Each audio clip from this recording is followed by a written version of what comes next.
Good afternoon, everyone. Can you just confirm me whether I'm audible or not?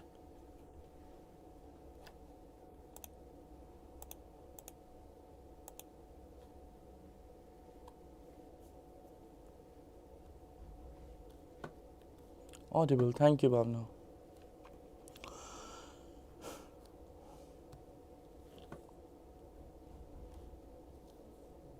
मेरी बेटी को मिला अपना life.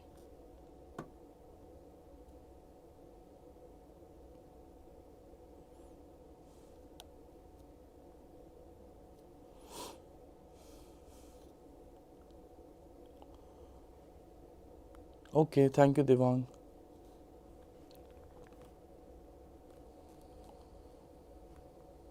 Okay, thank you, Devang. All right, even I also checked, right? Okay, let's start the session then. All right, good afternoon, everyone. I'm sure all of you are doing great, right?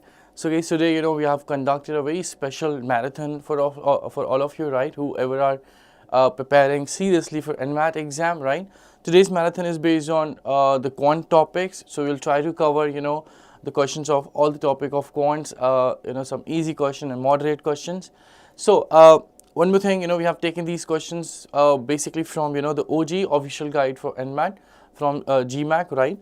So yes, let's start. They are basically either one of the previous year questions or the type of one of the previous year questions which we are going to discuss today. The questions are very good. Again, let me tell you this, and they are very much similar to the questions which are being asked in NMAT in the real NMAT exams. So guys, let's start with the first question. Today's class is going to be full of practice.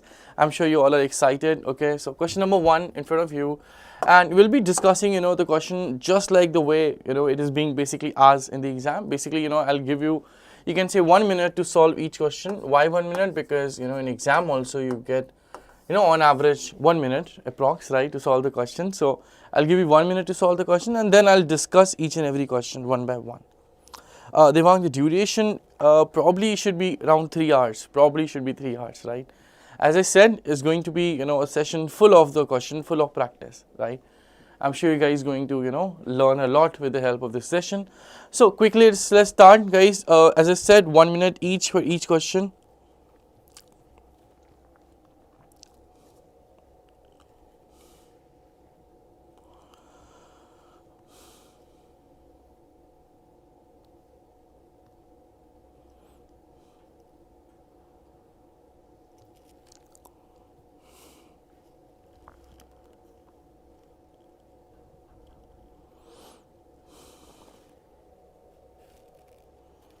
See, if I see some questions are more challenging, I'll probably give 1.5 minutes for them, or maybe 2 minutes as well. But this one is easy, right? So I'll give you only 1 minute for this.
Guys, you can keep writing your answers in the chat, right? Whenever you get any answer, guys, just write in the chat box. आपका answer आ रहा है तो आप chat box में लिखते रहिए.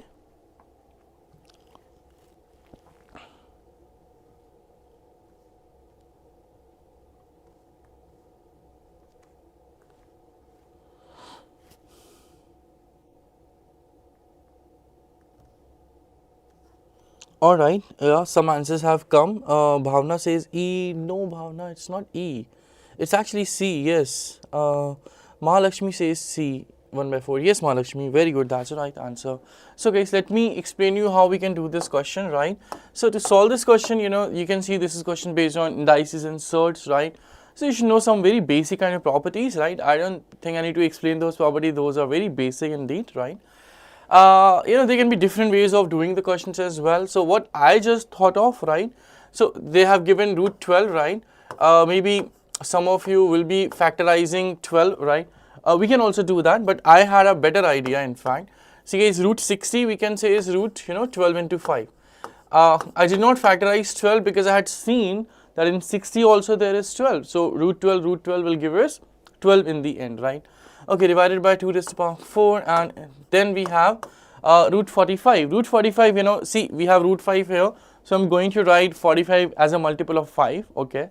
So we can say this is 5 into 9, right, root 45. Alright, divided by, we have 3 square, alright. What is the next step? Root 12, yeah, now, I'm going to do next thing, root 12, and the second, fraction, I will write this as root 12 into root 5, alright. I'm going to write this as root 12 into root 5, okay. Root 12 into root 5, denominator is still, 2 raised to the power 4. Just a second, everyone.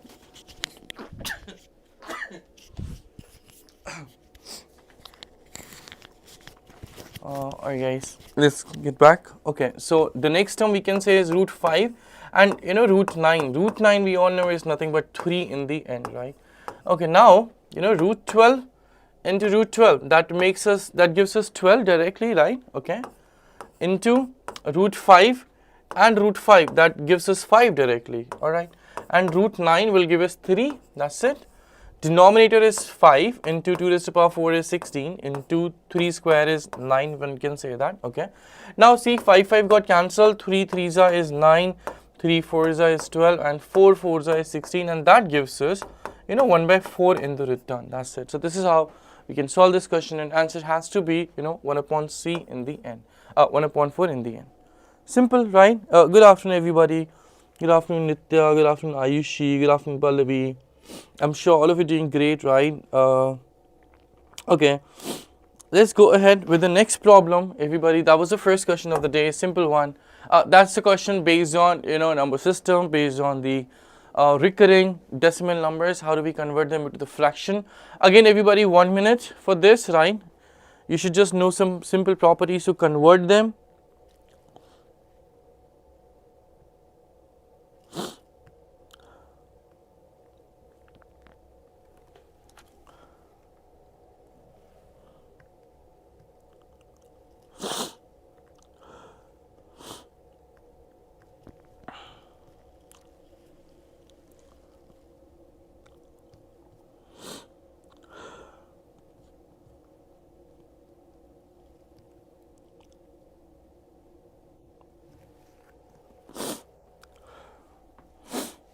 Sorry.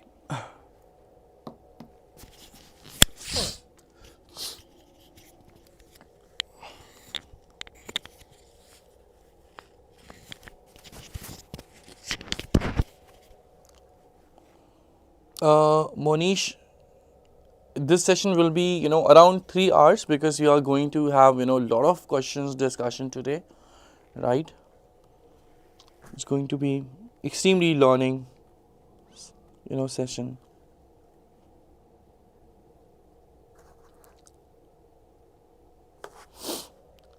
Good afternoon Mr. Kaushik. Okay guys, 1 minute has been done. Okay, only one answer so far. No, 2 answers, right?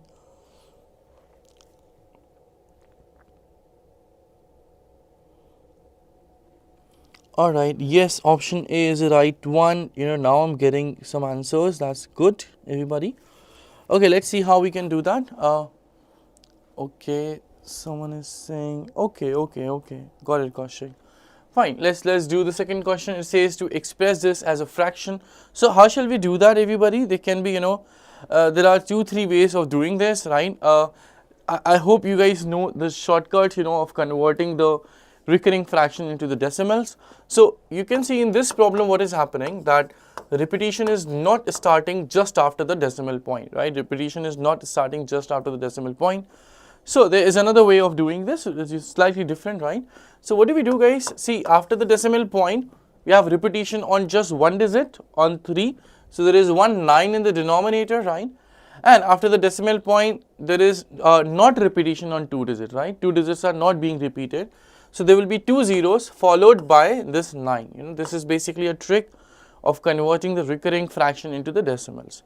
In numerator, what shall we write? We'll say this is, the whole number first, 7583, and minus the number, you will say what? Without that repetition, see, repetition is happening on 3. So just remove 3 and we have 7.58. Also remove the decimal point. So we have 758. That's it, guys. This we can say is, the trick of converting, okay? Or you can also do one thing, a lot of people do in a one more way. You can also say 7.583 bar is equal to 7.58 plus, 0.003 bar. This can also be done, right? Or you can do like this. This is, yeah, you have to remember a few extra points in this method, but this can be faster, right? This can be solved in a lesser amount of time compared to this method. All right, let's quickly do the basic, difference and other calculations. So 7583 minus 758, 83 minus 58 will give us how much, everybody? It's like 5 and 25. Yes, 25 as the last two digits, and 75 minus 7 is how much? It's 68, right? It's 68 divided by 900. Now you see that in these two numbers, 25 is actually common, right? So we can simplify by 25. So 25 3s are 75 and 15 36, right? Okay, and in numerator we can say what? 68 is like 2, then 18, 182, 7, and 175, and 7, 3, 273 upon 36. Guys, both these numbers are divisible by 3 as well, so it will be 91 upon 12 in the end, which we can also say as option number A, right? And yes, option A is the right answer. Why is it 9? Ashiti is asking why. Ashiti, this is basically a trick, right? What happens, I can prove it also, but it will take a long time, so I'm not going to prove, okay? The proof is what? Okay, maybe Ashiti. It's a trick. Yes, Devang, thank you so much for writing. See, one digit is being repeated after the decimal point, so 9, okay? And two digits are not being repeated after the decimal point, so 2 zeros followed by 9, means after 9, okay? So this is basically a trick, okay? Ashti, I can prove this as well, Ashti, but it will take a long time, right? You can see this trick probably from our other YouTube sources, right? You will get this trick. You can watch our number system playlist. From there, you will definitely find the trick in detail. Okay, everybody, let's move to the next problem, question number 3. That question is, based on arithmetic, a bit of language, right? So let's see how many of you doing this in the time. Again, I'll give you 1 minute, everybody. 1 minute could be enough.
Yes, a lot of correct answers have come. That's great.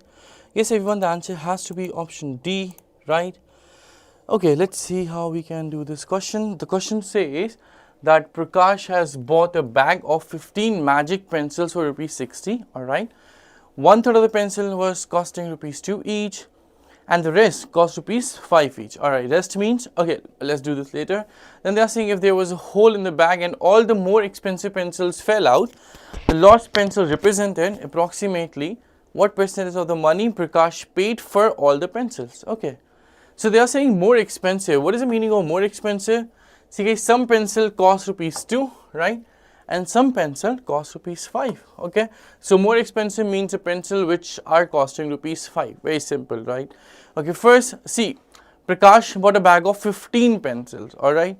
15 pencils. So one third of them means 5 pencils, okay? One third of 15 means 5 pencils. The cost of them is rupees 2 each. And the cost of the remaining 10 more pencils, right, is rupees 5 each, which is given to us. Alright, that makes the total cost of the all 15 pencils in the bag. Now they are saying by mistake, there was a hole in a bag and all the more expensive pencils fell out. Means these pencils have fell out in this particular case. Now they are saying the lost pencil represented approximately what percentage of the money Prakash paid for the pencil. We somehow know that the total money paid by Prakash is rupees 60. That's already given. You can cross check as well. 5 into 10 is 5 into 2 is rupees 10, and 10 into 5 is rupees 50. So yeah, we can see anyways this is 60 rupees.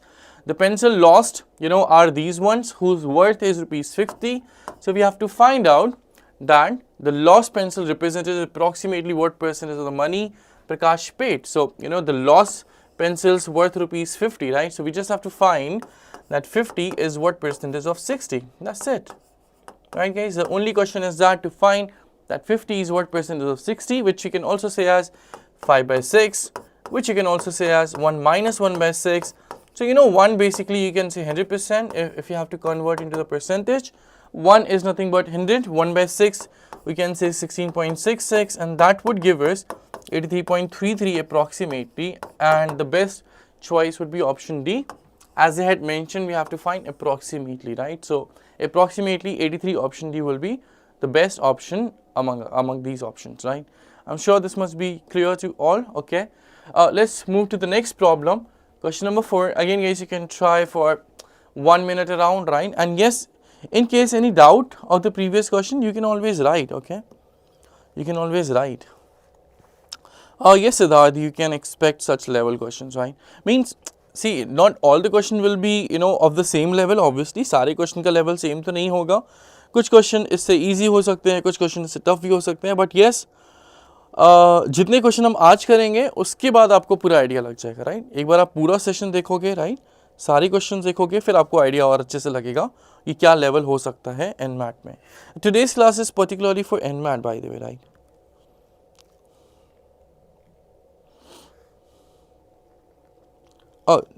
Means it is NMAT SNAP both, but I have taken the questions basically from OG NMAT, right? Official guide NMAT.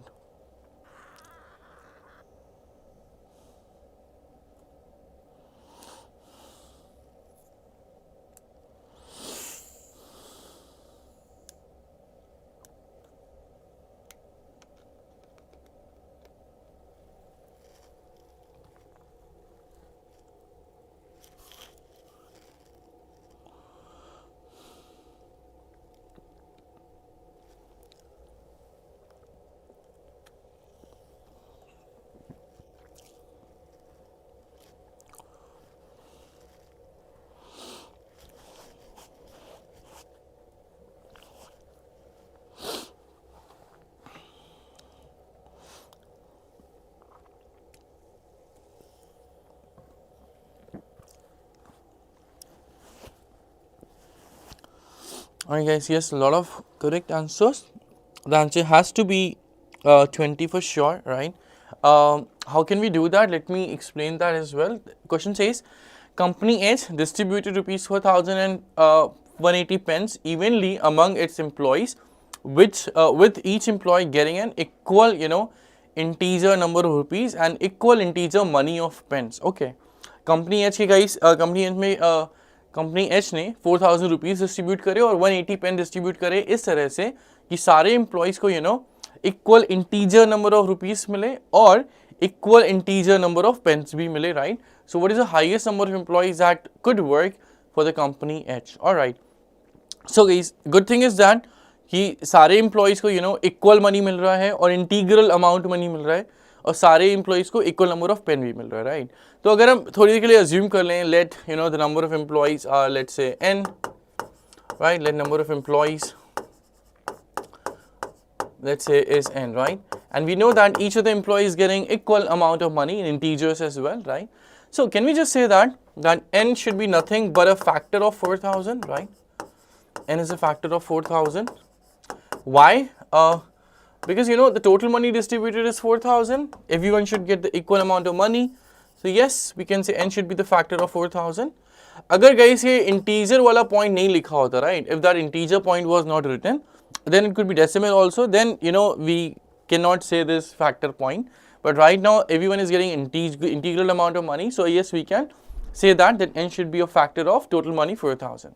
Similarly, total pens being distributed are 180, right. So with the same logic we can say that n is a factor of 180 as well, right guys. N is a factor of 180 as well. So n is a factor of 4000, n is a factor of 180. By these two we can say that n is a common factor of, n is a common factor of 4000 and 180, right. By this we can say n is a common factor of 4000 and 180. This is what we can say here. N is a common factor of 4000 and 180. Alright, what next? See guys, n is a common factor of both the numbers. The question is what? We need to find the highest number of employees, right? So if you want to find the highest number of employees, so n should be the highest common factor, right? N should be what? N is the highest common factor of 4000 and 180. And highest common factor we all know is nothing but SCF, right? Highest common factor is nothing but the SCF. So that's it guys, we in the end have to find the SCF of 4180, and I'm sure you know how to find the SCF, right? I don't need to tell you about this.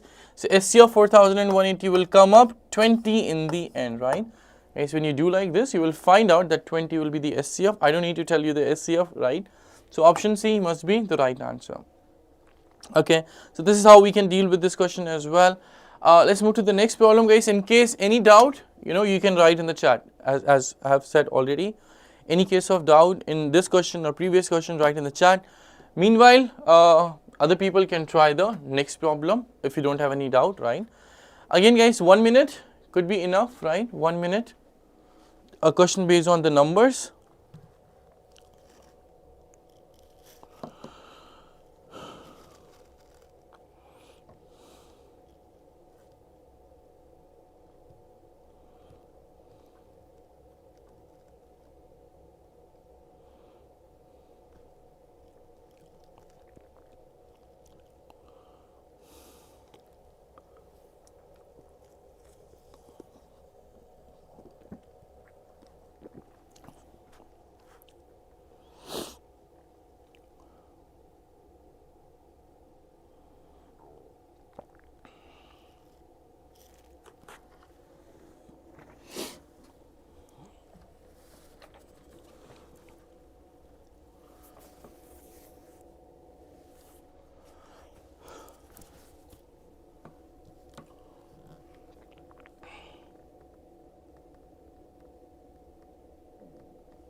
Alright guys, I think you must have done this so far. Okay, the answer is 5. Yes, given correctly by a lot of you. Okay, the question says that t is divisible by 12. what is the least possible integral value of a for which t square upon 2 raised to power a might not be an integer? Okay, t is divisible by 12. What is the least possible integer value of a for which t square upon 2 raised to power a might not be an integer? Might not. Okay. So guys, if t is divisible by 12, we can actually assume t. Let t is nothing but 12k. Okay. Let t is 12k. K could be any natural number. Simple. Now they are saying the least possible for a for which t squared. So what will be t squared, by the way? T square must be 144k square, right? T square is nothing but 144k square. Simple. Now they are asking t square upon 2 raised to the power a. Okay. So if we write the value of t square as a power of 2 as well, right? So first thing, t square we know is 144k square, right? Now let us write 144 as a power of 2. So what shall we have, by the way? 144, if you have to split it in the power of 2, right? So we can say 144 is, by the way, 16 nines are, alright? 16 means 2 raised to the power 4, 9 means 3 square into k square as well, divided by, we can say 2 raised to the power a, right? So guys, what can we have with the highest power of a over here? See, k can be, the multiple of 2 as well. K can also have the powers of 2, but we are not sure about it, right guys? Remember, k is an integer, k is a natural number, right?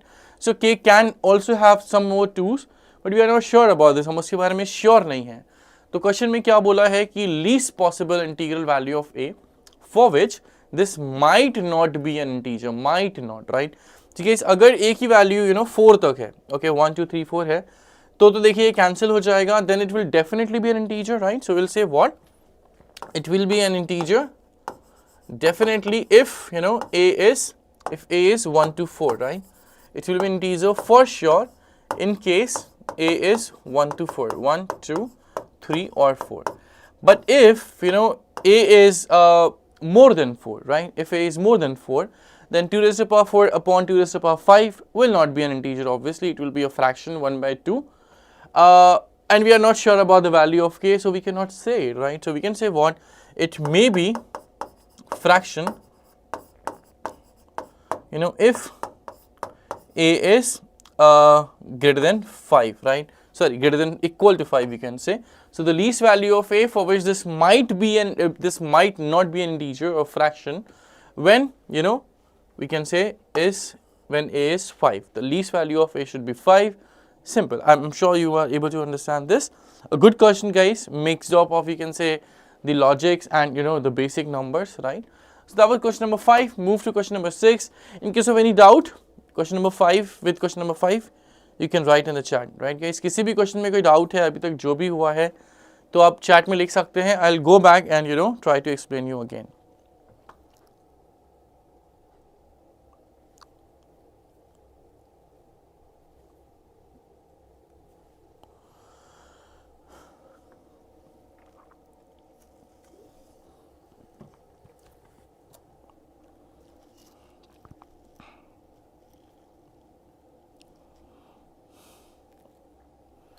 It's question number 6 of the day.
Alright, a lot of answers have come. Good.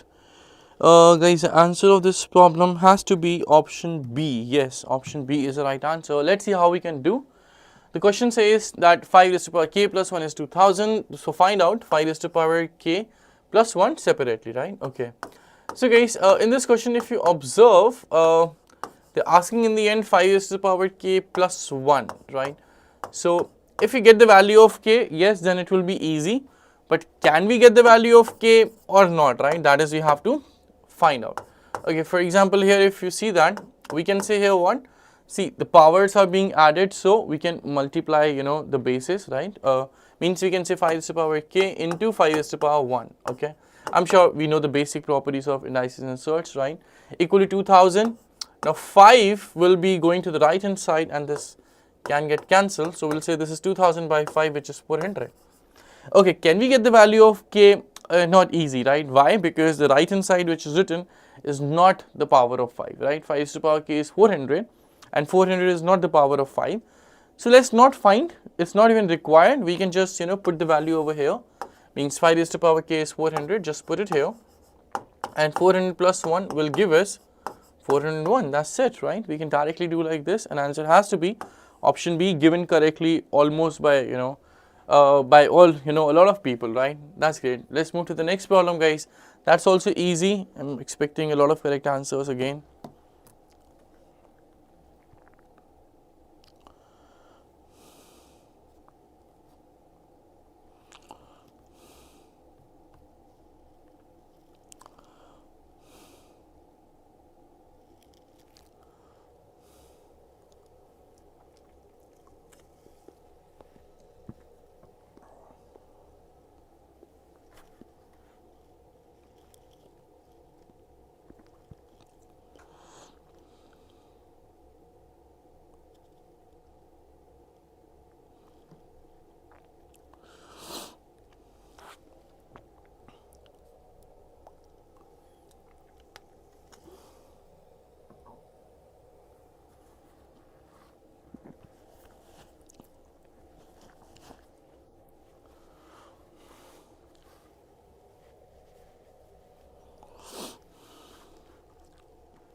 Alright guys, so a lot of correct answers, great. Yes, answer has to be option number E, that's correct. The question says which of the following is equal to this, alright. Okay, so all the options are also, you can see in the form of x, right? So how do we simplify this?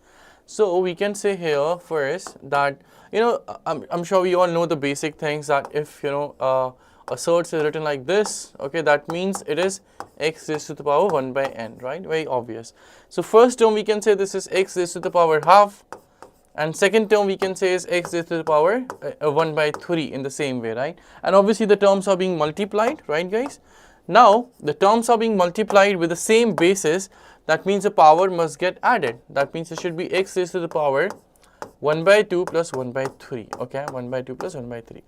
Now guys, if we add these two fractions, very basic, we can say this should be x raised to the power, 5 by 6, right?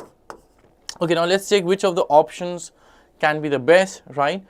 Okay, so, remember this thing, again we'll be applying the same, this time in the reverse order, reverse, opposite manner, right?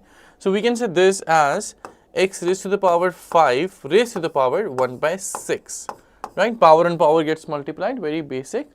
Now, this, power over here 1 by 6, we can write in this way, power 1 by 6 will be written under root power n written here, right? So we can write the same way. We can say this is x raised to the power 5 and here we'll have 6, right? Just like this, just like this or this like this. So we can say the best option has to be option number E in this question, right? I'm sure this must be clear to everybody. Now, if not, you can always write, as I say that. Okay, question number 8. Again, an interesting problem. Let's see how many of you are able to do.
Okay, the answer has to be, option number B. Answer has to be option number B. Okay, how can we do that? The question says that 125 raised to the power 14 into 48 raised to the power 8 is written as an integer. Then how many consecutive zeros will that integer have at the end? Okay. This number is what? First of all, the number is 125 raised to the power 14 into 48 raised to the power 8, right? That's basically is a number. And they are saying that this is written as an integer, obviously. Then they are asking how many consecutive zeros will that integer have at the end. Okay, guys, number of zeros at the end, what does it mean? I'm sure, most of you would be knowing this already, right? Or maybe all of you might be knowing. This is a very basic property of numbers, or you can say this also we teach usually in factorial chapter, right? So if they're asking how many zeros at the end, right? That is nothing but the power of 10. That is nothing but the power of 10 in a number, right? And how does we get 10? Guys, 10 is something which come with the help of, you can say, the product of 2 and 5, right? 10 is nothing but 2 into 5. So we can get the powers of 10 with the help of the combinations of power of 2 and the power of 5. Let's see how many combinations do we have of the power of 2 and 5 in this particular question, right? In this particular number. So luckily, 125 we can directly say 5 cube. 5 cube raised to the power 14. What about 48? We can say 48 is 16 threes are, which means 2 raised to the power 4 into 3, only 3, right? 14 threes are, right? And then we can say what? 5 raised to the power 42 into 2 raised to the power 32 into 3 raised to the power 1, okay? Now, guys, you can just avoid 3 because we are asking, the combinations of the powers of 2 and 5. So you can avoid 3 as well if you wish, right? Okay, then we can say what? We can say this is 2 raised to the power 32, 5 raised to the power 32. Some power of 5 will be wasted, 10 power of 5. We can say 42 is 32 plus 10 into 3 raised to the power 1 as well. So this is of no use. It's okay, guys. If you have more powers, it's fine. We shouldn't have less powers, right? More powers is fine. We should not have the less powers. And this, will give us the combinations of the powers of 2 and 5, which you can also say the powers of 10 as well, and which you can also say the number of consecutive zeros at the end of the integer or number. So yes, the answer has to be 32. Option number B, not very difficult, very basic kind of concepts of number system, right? Okay, I'm sure this is clear. Let's move to the next problem. Again, guys, a basic problem of numbers. Again, any doubt you can write. Okay, guys, any doubt with the last question, you can write in the chat.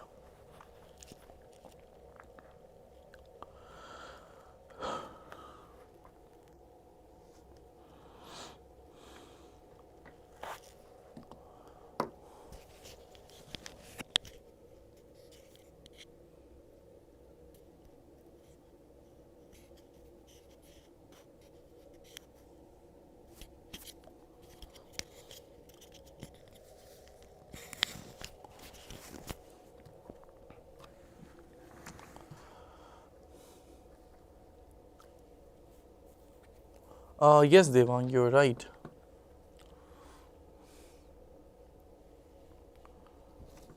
Oh, in this question, Devang, you are not correct for this question, right?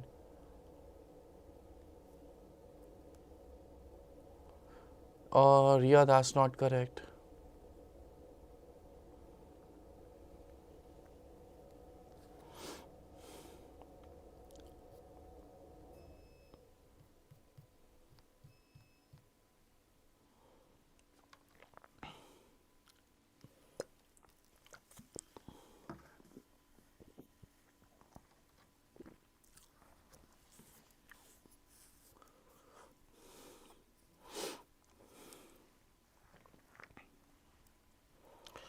Okay, guys, let me explain. The answer has to be option number E. The answer has to be option number E. Why?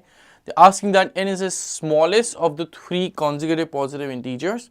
Then which of the following must be true? Okay. N is the smallest of the 3 consecutive natural numbers, we can say.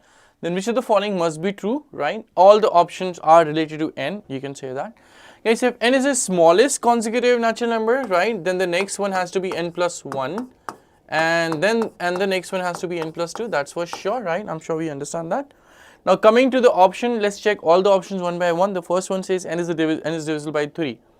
Okay guys, you can do one more thing, okay? You can just, do some hit and trial. You can put the values of n and do some hit and trial, right? So, is it necessary that n being the multiple of 3? Actually not, right? We can say 13, 14, 15 as well, okay? We can also say 12, 13, 14. So, not necessarily option A should be true, right? Not necessary that option A is true, simple. Second, n is even. So, you see in first case n is odd, in second case n is even. So, again not necessary, right? Third, n is odd. So, in first case n is odd, but in second case n is even. So, again not necessary. Next case guys, n into n plus 2 is even, right? So, look at the first case, right? See, one thing is sure everybody, if n is even, right? If n is even, then n plus 1 will be odd and n plus 2 will be even as well, right? And in this case, n into n plus 2 will be even, even into even is even, like this case. But if I say opposite, right? Let's say that if n is being odd, right? Let's say if n is being odd, then this must be even and this must be odd again, very obvious. And in this case, odd into odd will be odd, just like this case, right? So we are not sure that n into n plus 2 is even or not, right? It could be even, it could also be odd. Everybody, it could also be even, it could also be odd. Right, I understand, Devang. I understand. But this is something we have to do in the end. We have to be ready for this, right? Okay, I know accuracy is more important than speed, right? But after a certain time, we have to think about speed as well, right? After a certain time, we also have to focus on speed. And this works. This will work. This will improve only with the practice. आप जितनी बार अपने ऊपर pressure डालोगे timer लगा के, धीरे धीरे ये skill आपकी सही होती जाएगी, right?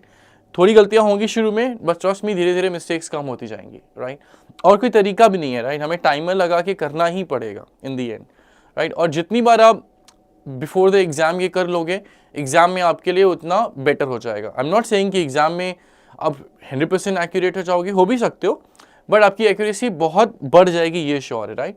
आपकी गलत अटेम्प्ट्स बहुत कम हो जाएंगे जैसे से आप टाइमर के साथ प्रैक्टिस करते हो, right? Okay, last option has to be true anyways because first one has got wrong, right?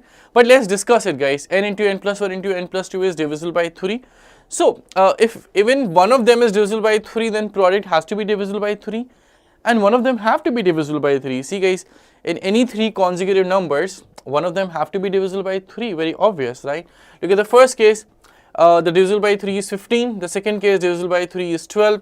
If I make one more case, 12, 11, 12, 13, 12 is divisible by 3. If I make one more case, 10, 11, 12, then 12 is divisible by 3. So guys, if you write any 3 consecutive numbers, one of them have to be, divisible by 3. So the product will have to be divisible by 3, right? So that's something very easy, okay? By the way, we can say this in one more way, okay? There is one property of numbers. If you remember it, then you can do this maybe faster, right? What is the property? Guys, the property is that the product of n consecutive natural numbers, right, is always divisible by factorial n. Okay, it's always divisible by factorial n. This is one of the properties, right? तो जितने भी consecutive natural numbers होंगे वो उस number के factorial से divisible होंगे ही होंगे. For example, here we have taken 3, right? 3 consecutive natural numbers. So their product must be divisible by factorial 3, very obvious, right? Factorial 3 is what? 6. So if this product is divisible by 6, it has to be divisible by 3 as well, right guys? If it is divisible by 6, it has to be divisible by 3 as well. So yes, this is also one of the properties which you can remember, okay, to solve these kind of questions, right? Everybody, I think we are on the same page and we can move to the next question, question number 10. Oh, this is a tricky one, guys. This is a tricky question. Again from number system.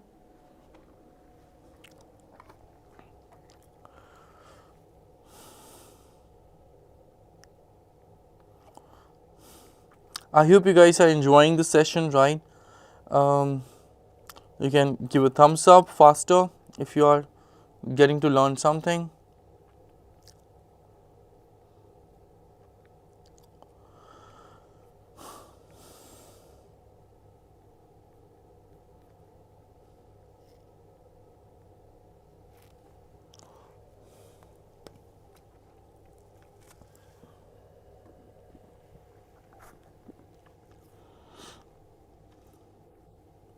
All right, thank you, Leher.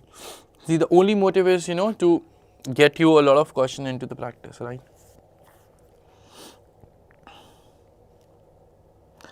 And yes, we'll be conducting few more sessions on the same theme, right?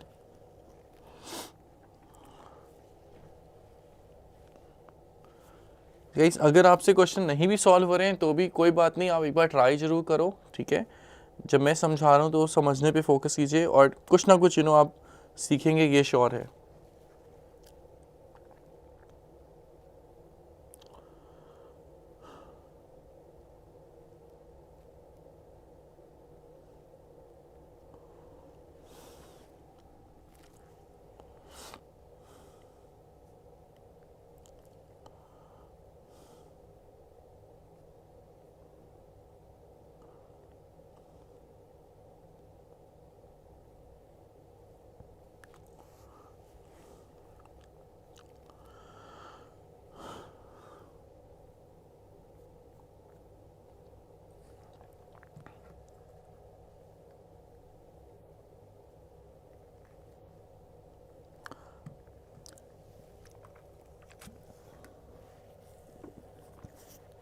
Yes, Siddhant, the answer is option A. Alright guys, I think I should explain this. The question says that if 17 upon 2 raised to power 10 into 5 raised to power 13 is expressed as a terminating decimal, then how many zeros are located to the right of the decimal point before the first non-zero decimal? Alright. Fine. Let's see again. If this is expressed as terminating decimals, then how many zeros are located to the right of the decimal point before the first non-zero digit? So how do we do this? Okay, guys, we can actually write this, as 17 upon. Okay, first I'm just copying the number. Okay, then if you observe in the denominator, right? So we can easily write them in the powers of 10, or maybe we can write this power of 10 and something else as well.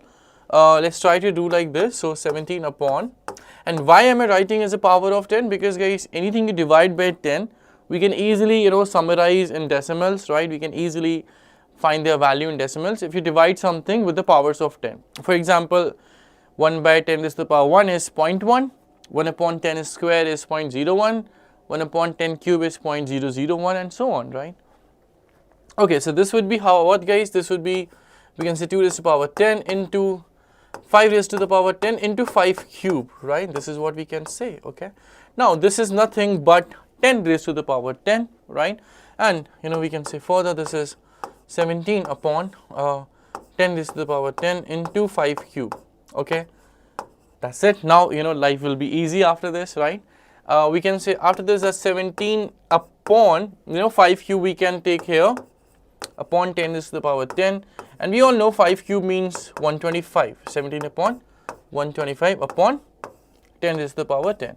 And guys, dividing by 125 will always be terminating, because 125, yes, when you divide a number with the power of 2 or with the power of 5, that will always be a terminating decimal for sure, right? And they have given the same, this is terminating decimal. I mean to say we can divide this, right? It's not that lengthy actually, right? How can we do that? If we divide 17 by 125, okay, first we'll be writing here a 0 with a decimal, right? So 125, we'll divide 170 by 125. So the remainder will be 55 or maybe 45. I'm not writing everything here. I just took, as an example. We'll be writing only here, right? Then the remainder was how much? 45, okay? Then 450. 450 when divided by 125 going 3 times. I think I should take one more 0 maybe. I just missed this something, right? 170 and then first 1, right? I need to write 1 first and then 45, 450, 450 divided by 125 going thrice, 375, remainder is 75, 750, okay? And then 125 6 is 750, okay? And divided by 10 raised to the power 10. Okay guys, now sure you understand what is going to happen, right? Luckily, in this case, see guys, look at the question, how many zeros are located to the right of the decimal point before the first non-zero digit? So far in this case, we can say there is no 0 after the decimal point and before the first non-zero digit, right? So far there is no such kind of 0. Okay, but once you divide this here, right? So I'm sure you understand the decimal point will shift, 10 places to the left, right? We can say after dividing, we can say the decimal point will shift 10 places to the left, right?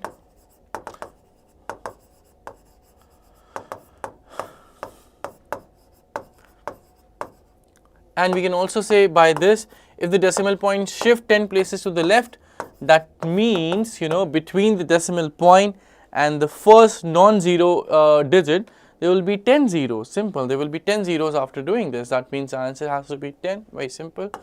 You can understand with in one more way, guys. Suppose, I'm saying that we have to divide 0.136 with, let's say, 10 raised to the power 1. Okay, suppose I'm dividing with 10 raised to the power 1.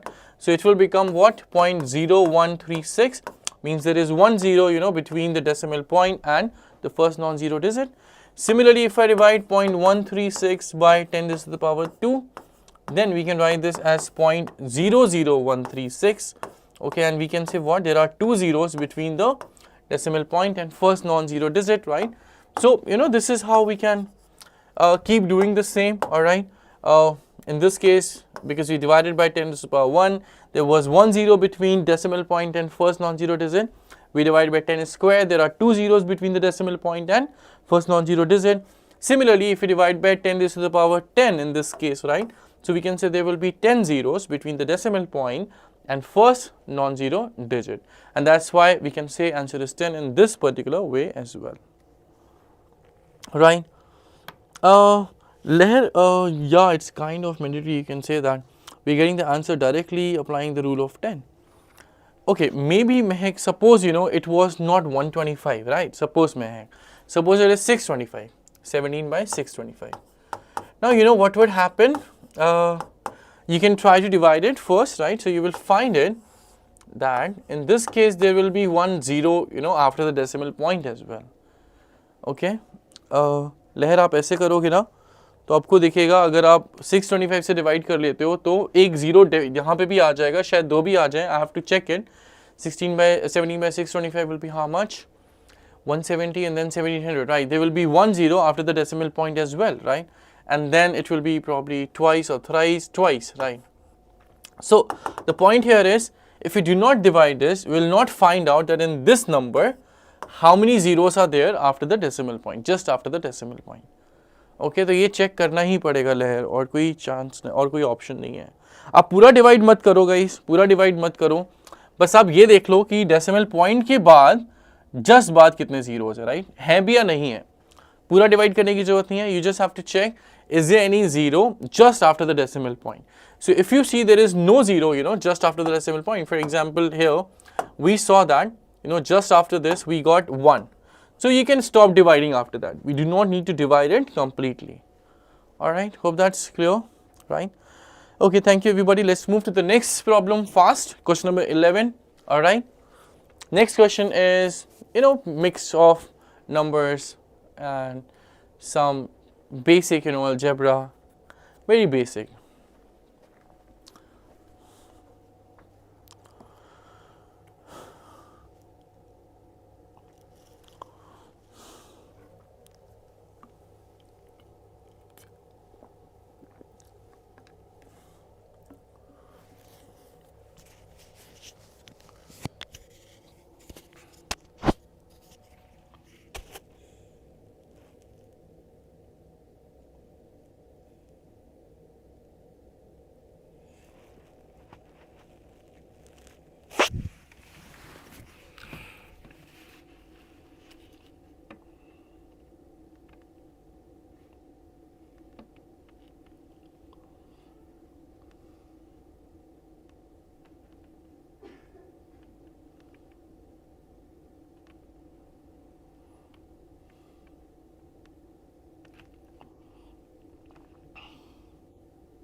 Alright guys, hope you would have done this.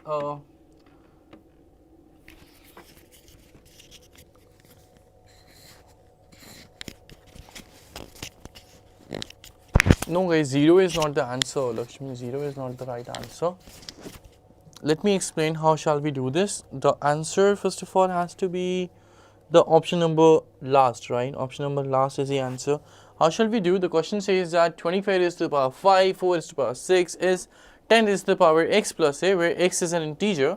Then what could be the minimum positive value of a? They're asking the minimum positive value of a. Okay. Oh, guys, I think there is some, maybe some, misprinting. Yes. Oh, I'm sorry, guys. There is a small, misprinting in this problem. Okay, remember they are saying 10 is by x plus a, so it looks like while looking at the question it looks that a is added with x, but a is not added with x actually. In this question guys, a is added with 10 raised to the power x. Okay, there is small misprinting here, right? This is what this is. As I said, this is 10 raised to the power x plus a. Okay, it is like this, right? Okay, don't worry guys, let's do one thing. Let me solve it, don't worry, right? The question says x is an integer, what could be the minimum value of a, right? Minimum value. Alright, now, look at this, this is 10 raised to the power x. So we can also, write it as the power of 10 as much we can, right? So 25 is 5 squared first of all. 5 squared is to the power 5. And 4 we can say is power of 2. Okay, so 2 raised to the power 2 raised to the power 6 is equal to 10 raised to the power x plus small a. Okay, then this will be 5 raised to the power 10. This must be 2 raised to the power 12. This must be 10 raised to the power x plus a. Okay, further you see that in this the sum power of 2 are extra, so we can say this as 2 square into 2 raised to the power 10 into 5 raised to the power 10 is equal to 10 raised to the power x plus a. Then next line we can say this is 2 raised to the power 2, or you can also call it 4, right? 2 square means 4. And next two terms guys, these two will give us a combination of the power of 10, right? That means this should be 4 into 10 raised to the power 10. The right hand side is 10 raised to the power x plus small a. Okay, now we can think about it. They're asking the minimum value of a, right? Now look at the options guys, they are not, the options are having only the whole numbers, or you can say 0 or the natural numbers, right? Option having either 0 or the natural numbers means there is no negative value of a which is possible according to the options, right? Okay, now I'm sure you can understand, if you have to get the minimum value of a, we have to take this number as close to this, right? As close to this. Okay, so and we also know that x has to be an integer, so to make a minimum, what can we have the value of x? That is, you can say the main question is, right? What can we have the value of x? Okay, you can do one thing, we can start doing some hit and trial. First you can write a is equal to 4 into 10 raised to the power 10 minus 10 raised to the power x. Okay, if I say, let's say x equal to 1, right? Then a will be how much? A will be 4 into 10 raised to the power 10 minus 10 raised to the power what? Okay, that will be 2 less, right? That is going to be 2 less. So obviously we shouldn't take 1 for sure. In fact, we should start with 10, right? So a will be what? 10 raised to the power 10 means we can say 3 into 10 raised to the power 10. Okay, we can do like this as well. Now everybody, if I put x equal to, let's say 11 for a while, okay, then a will be 4 into 10 raised to the power 10 minus 10 raised to the power 11. Okay, 10 raised to the power 11 we can also say as 10 into 10 raised to the power 10, right? And then if you take 10 raised to the power 10 as common, then a will come negative, 4 minus 10, which means minus 6 into 10 raised to the power 10, and that is going to be a negative value, isn't it guys? That is going to be a negative value, simple. So yes, that's not possible in fact, right? Because the options are presenting only the positive values, right? Okay, so obviously if we increase the value of x, then also a will be negative, so we shouldn't check for them, right? In fact, we should only decrease the value of x, right? And one more thing is sure, see, if you want to make a minimum, right guys? If you want to make a minimum, and this one is fixed, right? This one is fixed. So this, we have to keep this maximum, right? This must be maximum to make a minimum, right? To make a minimum, this term has to be maximum enough, right? Okay, and this will be maximum when x is maximum, obviously. And we can't take x more than 10, otherwise a is being negative, which is not justifying the options. So the only possibility, the best possibility for this question is that x should be 10 and a should be 3 into 10 raised to the power 10. Hope you guys understand that, right? The best possibility to make a minimum, we have to put x equal to 10, and a minimum should be 3 into 10 raised to the power 10. 10 raised to the power 10 means 10 zeros, obviously, and 3 into means 3 followed by 10 zeros, right? C should be followed by 10 zeros. Obviously, you see either though, obviously, this is not correct, this is not correct. In this case, 3 followed by 4 zeros, in this case, 3 followed by 7 zeros, and in this case, 3 is followed by, we can say, 10 0, and hence option E is the best choice among the options given. I hope you guys understood it, right? Interesting question that was. विवेक, अभी समझ में आपको, mister Vivek?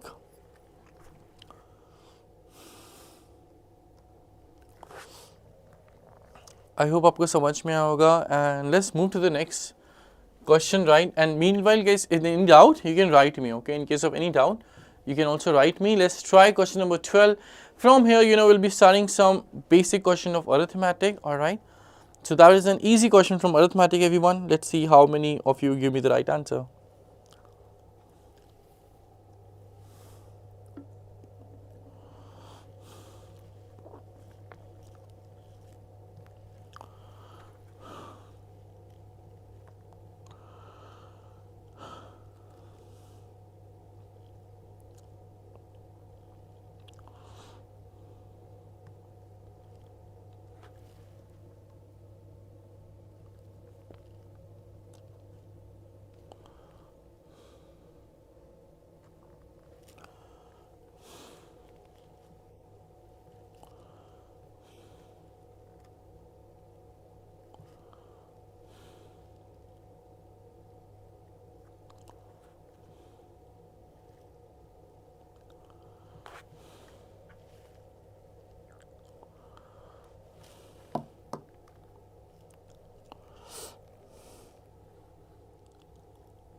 Alright guys, that was an easy question, right? I'm sure that was an easy question.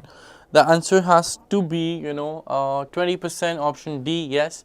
Let's see how we can do that quickly. The question says the number that is 50% greater than 80 is what percent less than the number that is 25% less than 200, okay? The number that is 50% greater than 80 is what percent is less than the number that is 25% less than 200. So we can quickly first calculate that which number is 50% greater than 80 and which number is 25% less than 200, right? That's actually easy. So guys, which number is 50% greater than 80, by the way? Okay, so 50% of 80 we can say is 40. So 80 must be added by, we can say 40 to get it 120, number one, right? Second, the number that is 25% less than, 200. So which number is 25% less than 200? So 25 over 200, guys, is 50, right? 25% means 1/4 of 200 is 50, and that should be 150, right? That's it. So we first got these two numbers. Now they are saying that the number that is 50% greater than 80 is what percent is less than, 25% less than 200. Okay. So guys, ultimately the question is about the percentage change now, right? We have to find a percentage change. In percentage change, we have to first understand which is the initial value and which is the final value. In this case, guys, then is written before this, 25% less than 200. So 25% less than 200 should be the initial value, which we can say as 150, okay? And the next value has to be the final value, which in this case is 120. So 150 is the initial value and 120 is the final value, that's it. we have to find, the percentage change or percentage decrease, same thing. Okay, so percentage decrease you can say is decrease upon initial value. The decrease is 30, initial value is 150. That has to be, we can say 1 by 5. That has to be 20% is in the end. So yes, it should be 20% less. That means option D has to be the best choice which we have. Alright everyone, hope that's clear to all. Right. Let's move to the next problem. That was an easy question, 12. If anyone, still have any doubt, you can always write. In case of any doubt, you are free to write, obviously.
आज office का पहला दिन है।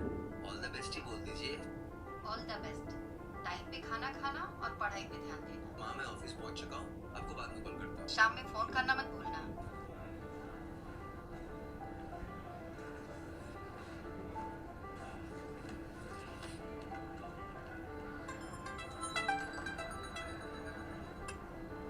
Hello, काला वाला पजामा देखा कहाँ पड़ा था? बेड पर गिर रखा था। ऑफिस में हूँ यार, देखना उधर कहीं पड़ा होगा। हाँ भाई, बाबूजी बन रहे। बकवास मत कर।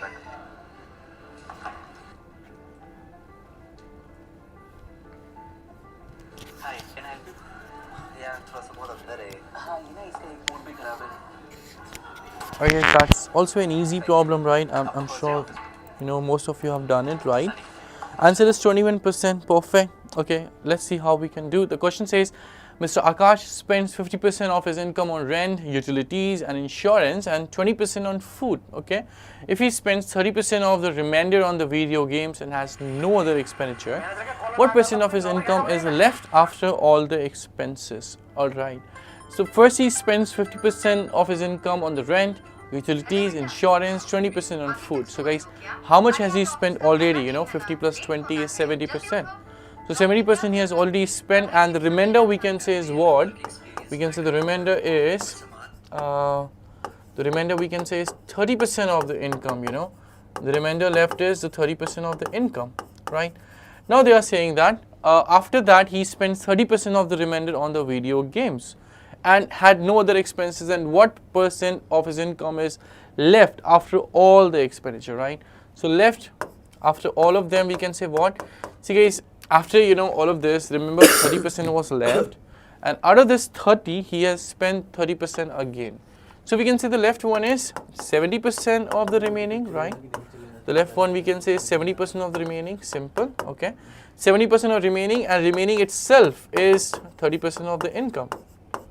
Remaining itself is 30% of the income, that's it. So what is 70% of 30? Everybody, what is 70% of 30? 70% of 30 is obviously 21. So 21% of the income is what he is finally left in the end. That means option number D is the best option with us, right?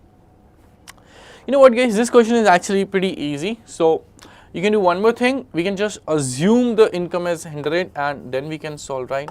Let the income is 100, okay? Let income is 100 rupees. First he spent 50 on rent, utilities, insurance and 20 on food. So we can say remaining is 30, alright, the remaining is 30. Then he spent 30% on the video games of the remainder. So 30% of remaining we can say is 9, simple. Okay, remaining is 30, and now 30% of remaining he spends on video games, right? So 30% of 30 is rupees 9. And finally he is left with 30 minus 9, rupees 21. So 21 out of 100, we can say 21% as well, right? Simple. So this is how we can solve this question. Everybody, I'm sure you agree. Simple problem, right? So let's move to the next problem now. In case anybody is still any doubt, you're free to write. And other people, please try question number 14. Everyone else, just try question number 14. Around 1 minute again.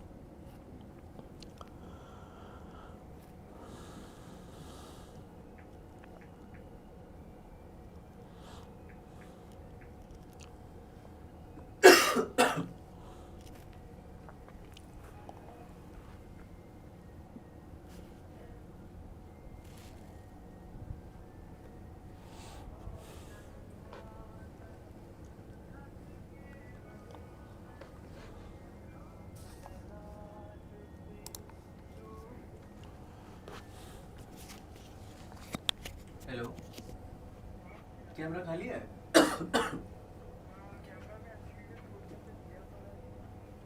अब हाँ अभिषेक sir वाले उसमें studio में करवा दे एक video बनानी YouTube की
Okay, guys, lot of correct answers. The answer is 15%. Yes, very good.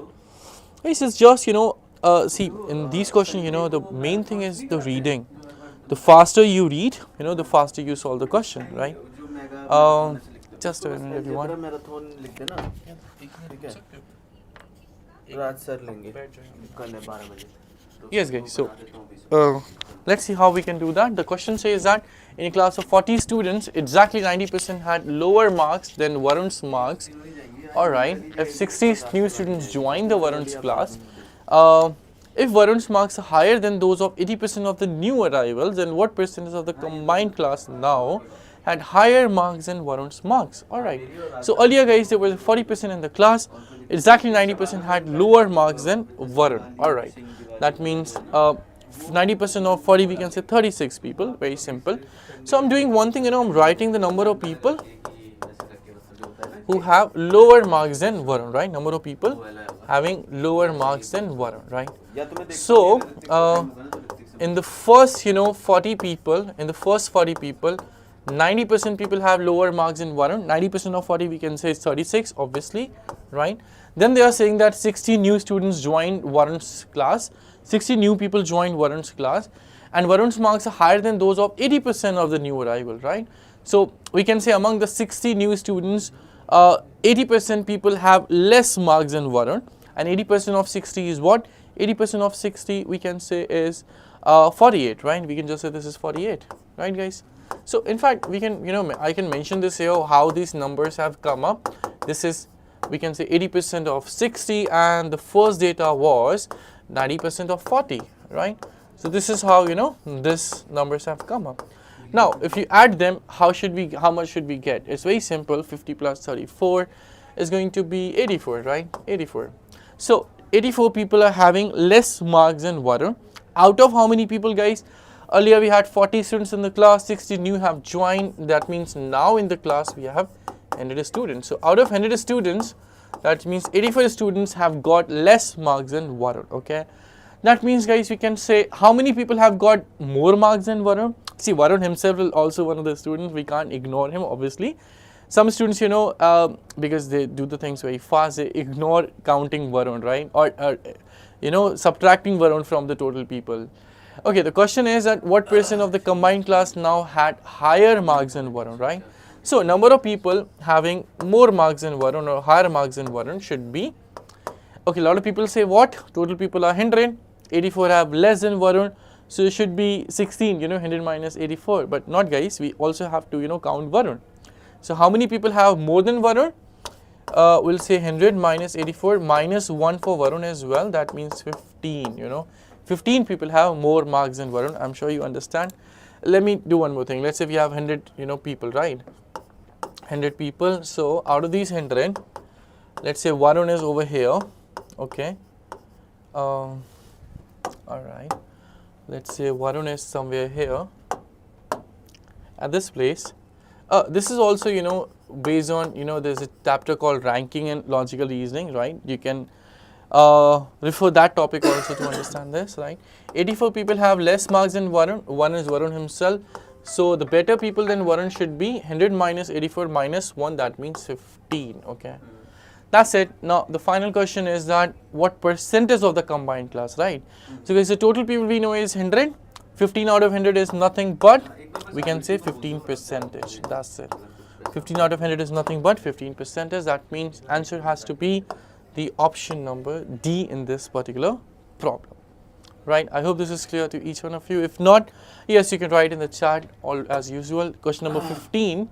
Everybody try this. Question number 15. One basic problem from time and work.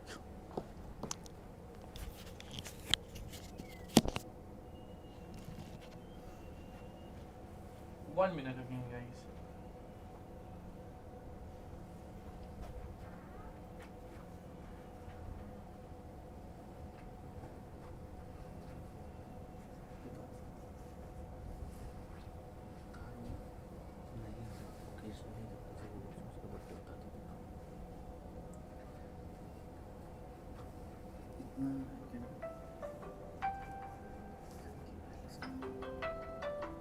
Hello, अबे मैं तेरे को कैमरा मंगा रहा हूँ तो मैं लेके क्यों जाऊँगा? मैं तेरे से कैमरा ही तो मंगा रहा था अभिषेक सर के स्टूडियो में.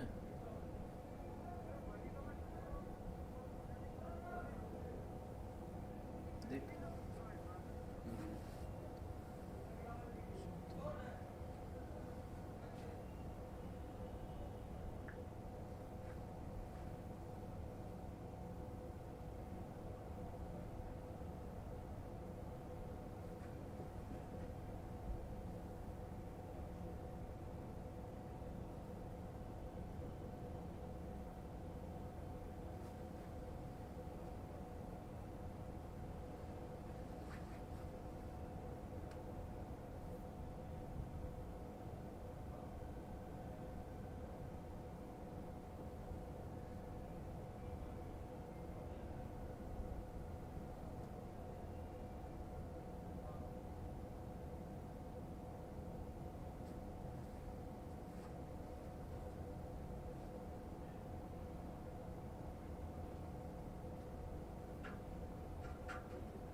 यार इसमें इंटरनेट का इशू है क्या? हाँ, तो नहीं चलता है.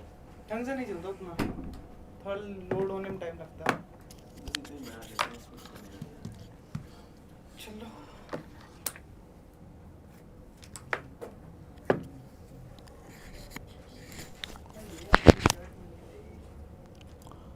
Alright, guys, hope you got in the answer right. The answer is 4,000. You know, the answer is actually 4,000. Okay, let me explain that for you, don't worry. The question says that machine X and Y, they pack the books, right? They pack the books continuously, alright, and each working at a constant rate, but machine Y works 50% faster than the machine X. So machine Y is faster, and how much is it faster? It's faster by 50%. That also means, that in the same time machine Y will be doing 50% more work than the machine X, right? If they are saying it's more efficient by 50%, that means it does 50% more job in the same time. Simple, okay? Now, if they're saying machine Y packs 48,000 more books in a 24 hours period than machine X does, then what is machine X packing rate in books per hour, right? Machine X packing rate in the books per hour. Okay, so they are saying what? That machine Y packs 48,000 more books in 24 hours period than machine X. Okay guys, and we also know that machine Y is 50% faster than machine X. So let's say, if we just assume it, right, we can say what? If in 24 hours, right, if we say that machine X, let's say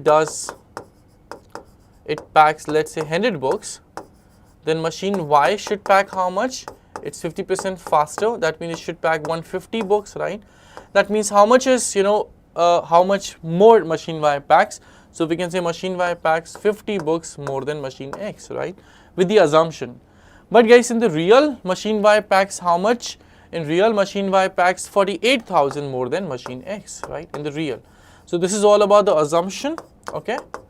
And this is the actual data in the next line, okay? So machine Y packs in real 48,000 more than machine X. So we can say 50 is equivalent to 48,000, right? The question is about machine X. Machine X pack 100, so this goes double, right? 50 to 100 is double. So this should also get double, all right? So we can say this should be 96,000, okay? So in real, guys, machine X packs 96,000 books in 24 hours, right? In the real, machine X packs 96,000 books in 24 hours. Now the question is that how many books machine X pack in 1 hour, right? So in 24 hours it packs 96,000, so in 1 hour it should pack how much? We can say in 1 hour it should pack 96,000 upon 24, which will give us 4,000. That's it, right? Which will give us 4,000. That's it, guys. So this is the answer of this problem, option number A. Any doubt? Just write it in the chat, right? In case any doubt, you can write in the chat. Now let's move to the next question, guys. This question is, I would say, lengthy in terms of reading, in terms of reading it is lengthy. Not very difficult calculation, but it can take time in understanding the question. Oh, Aditya, did you write? I'm sorry, I could not read your question, right, Aditya? From the first 40, 3 or greater. No, Aditya, Varun is a single person, right? Aditya, आप समझ रहे हो? Aditya, I hope आप मेरी बात सुन रहे हो? See, Varun तो सिंगल पर्सन है ना, वरुण को आप बार बार नहीं काउंट करोगे, समझ रहे हो आदित्य? वरुण को आप बार बार थोड़ी ना काउंट करोगे, वरुण तो एक सिंगल पर्सन है, राइट? तो शुरू में जो वरुण है, बाद में भी तो वही है ना वरुण। आदित्य, आप मेरी बात समझ रहे हैं?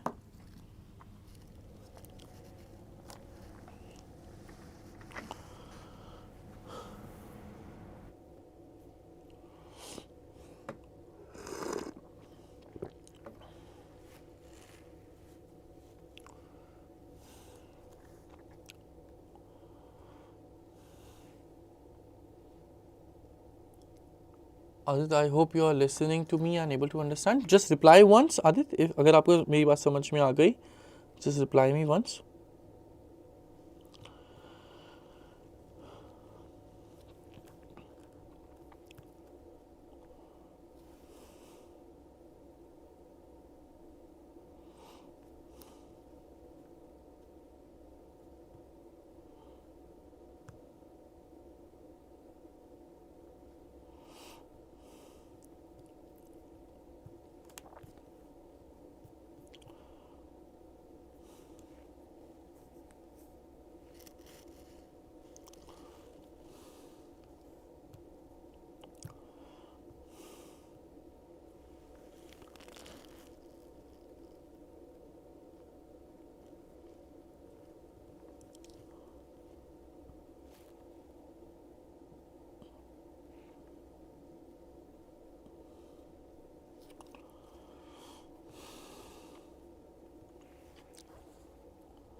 Oh guys, I know it's lengthy in terms of reading. That's why, I actually thought to give you 2 minutes for this problem.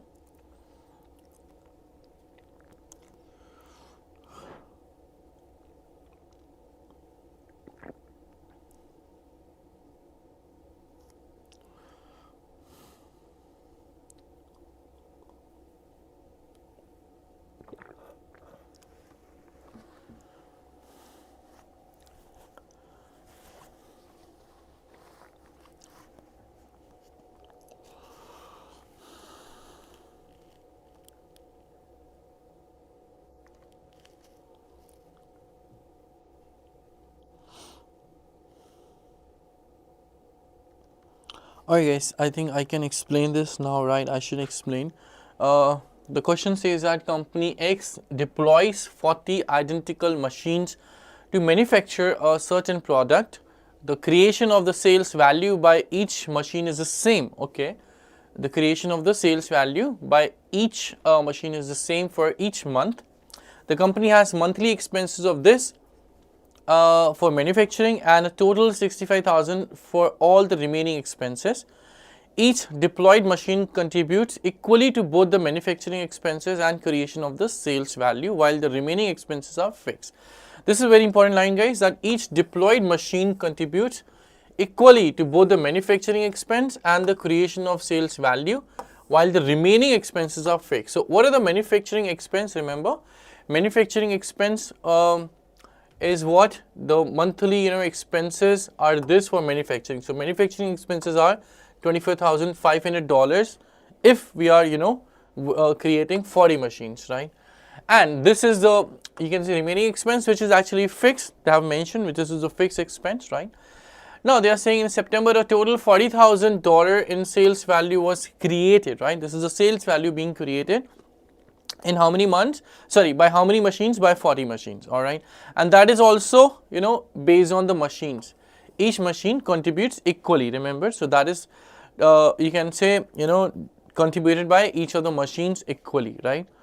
Okay, the next thing they are saying, if one of the machine broke down in the beginning of October, not used in October, then which of the following is closest to the decrease in the monthly profit? Yes, first thing, what is the meaning of the profit? Profit, we can say, is the sales minus the expenses. Very obvious, right? Profit is nothing but the sales minus the expenses. So let's work on the profit in October and September. September is very easy. Why? Because in September we are given the data directly. Okay, so what should be the profit in the September? We can say what this is expenses, sorry, sales minus the expense. So sales of September is given to us how much? We can say $40,000, right? $40K. And the expense is how much? We can say the expense is the total manufacturing expense plus the total remaining expense, right? And that should be how much, guys? 24,500 plus 6,500 gives us 31,000, obviously. So 40,000 minus 31,000 gives us 9,000. So that is something easy, the total profit in the September month, right? That's something easy.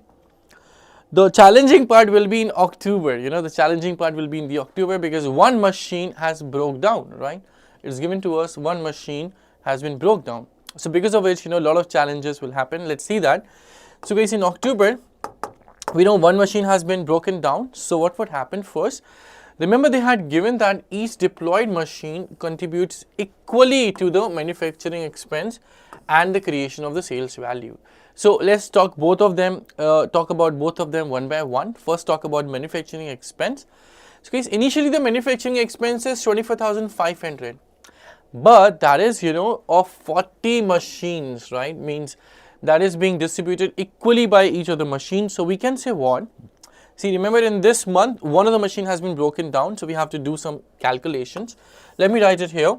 We can say what? The manufacturing cost of one machine first. Manufacturing cost of one machine. So we know the total manufacturing cost is $24,500 and the total machines are 40. So we can just divide it. It should not be the difficult calculation. 0 is cancelled out. Then we can say 6, 12.5, right? It should be $6, 6 and 12.5. Yes, not a difficult calculation for sure. Similarly, we can find out the sales value of one machine, right? Because the creation of sales value is also contributed equally by each of the machine, right? So let's write in the sales value of one machine, right? So what is the total sales value, guys, of all the machines? The total sales value is $40,000. I think that's very easy. $40,000 for 40 machines. So for one machine, I can directly write $1,000. I'm sure you understand that. We can directly write $1,000 for one machine. Okay. Now let's come to the profit in October month, guys. We know that profit is what? Profit is something which is, we can say again, sales minus the expenses. All right. So we can say what? The sales have been decreased by how much, guys?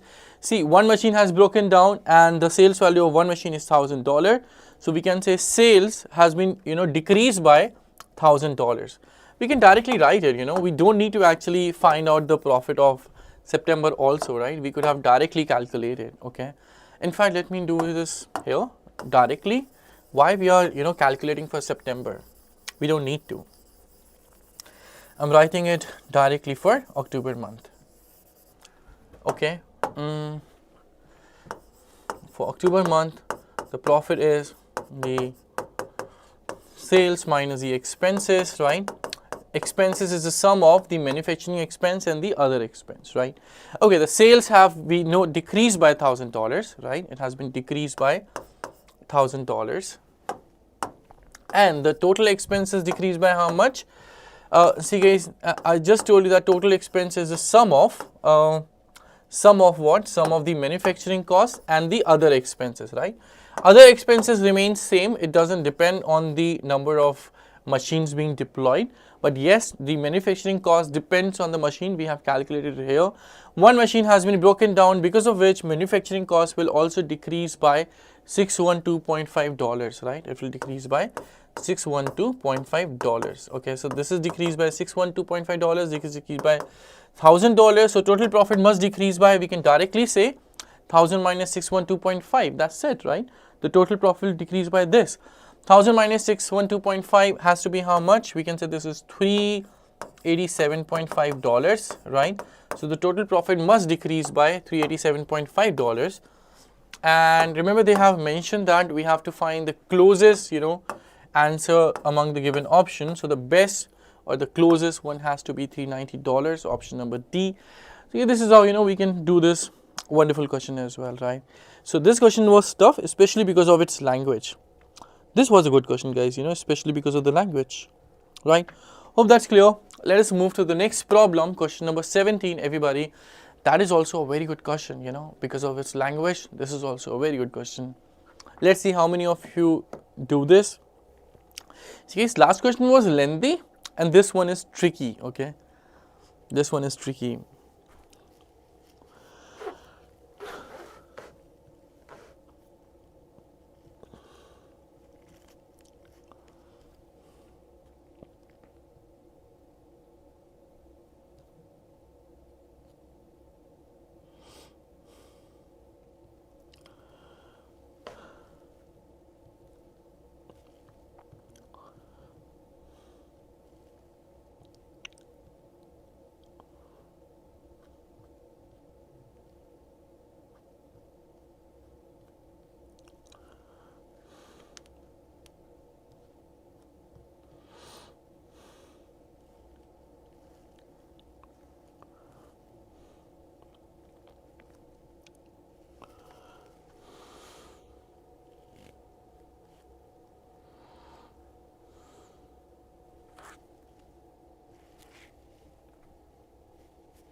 I guess probably you must have finished it, right?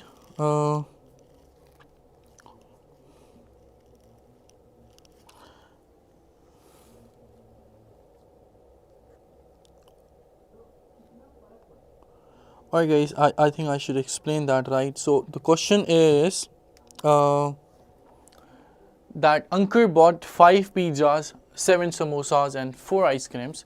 Sanjeev bought 6 pizzas, 14 samosas and 8 ice creams for an amount which was 50% more than what Ankur has paid, alright?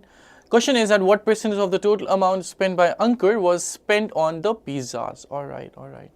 So let's see that what Ankur has paid and what Mr. Sanjeev has paid one by one, right? We really do not know the amounts paid by them. Obviously, we can just assume it first. Let's let the price of one pizza. Let's assume the price of one pizza is rupees X, okay, and let's say the price of one samosa is rupees Y, and let us assume the price of one ice cream is rupees Z, right? Let's assume that first of all. Then the first relation is what Ankur has paid. How much, guys? Ankur has bought what? Ankur has bought 5 pizza, 7 samosa and 4 ice cream. Okay, so we can say one thing, and we can also assume, because in the end they are saying what, that Sanjeev has paid 50% more, so we can start assuming as well, guys, with respect to Ankur. Okay, he has spent how much? He has spent, we can say 5x because of 5 pizzas, right? And one pizza is rupees X. 7y because of 7 samosas, right? And then 4z because of 4 ice creams. And he has paid how much? Rupees 100. Okay, and this is something which we can assume first, right? We can just assume first. Then we also know that he has paid 50% more. Sorry, Mr. Sanjeev has paid 50% more on what? And he has bought how much? He has bought 6 pizzas, which cost 6x. He has bought 14 samosas, which cost 14y, and he has bought 8 ice creams, which costs 8z, and total he has paid 50% more than what Ankur has paid. So we can say this should be 150, right? If this is 100, this has to be 150, obviously. Now guys, there is one thing which you can observe, right, in these two equations. There is one thing common, that 7 2s is 14 and 4 2s is also 8. 5 2s is 10, but this is not 10, right? This is written 6. But these two are having the same ratio in their coefficients, y and z, right? That will help us. That will definitely help us. Let us assume that these two are the equations number 1 and 2. Okay, let's say this is equation number 1, and let's say this is equation number 2. And what shall we do? We'll multiply equation 1 with 2, and then we'll subtract with equation number 2. Let me first write the twice of equation 1. It will be 10x plus 14y plus 8z, and the right hand side has to be 200. Simple. Now coming to the second equation, it should be 6x plus 14y plus 8z, and the right hand side is 150, right? Now we shall subtract these two equations. Let us subtract them. So 10x minus 6x is 4x, 14y plus 14y is 0, 8z plus minus 8z is also 0, and the right hand side is rupees 50. So guys, 4x is rupees 50, right? 4x is rupees 50. What was x? The price of one pizza, right? Now coming to the final part of the question is asking that what percent of the total amount spent by Ankur was spent on pizza? What percent of the total is spent by Ankur is spent on pizza? So remember guys, Ankur has bought 5 pizzas, right? Let me do this here. Ankur has bought 5 pizzas, and we know that the amount of 4x is 50, and Ankur has paid how much on pizzas? 5x. So if 4x is 50, we can find out actually the value of x and 5x. X will be, you can say, 12.5, and 5x must be 62.5. I'm sure I can write it directly, right? Now coming to the final question, Ankur paid how much percentage on samosas? Alright guys, so percentage share of the money paid on samosas, right? Percentage on pizzas, my mistake. Percentage share of the money paid on pizzas. So guys, he has paid on pizza how much? On pizza he has paid 62.5, right? And the total money paid by Ankur is rupees 100. Remember, this is from where we had started the assumption, right? So very simple, 62.5 is what percentage of 100? That means it should be 62.5% only. which means option number E is the best option with us, right? I'm sure this must be clear. It was a good question, not because of not because of lengthy reading, because of the tricky reading, you can say, right? The language was good. Okay, the next problem we can try, question number 18. That's an easy one, guys. Okay. Anyone any query with the last question? Then you can also write in. In case any doubt, you can just write.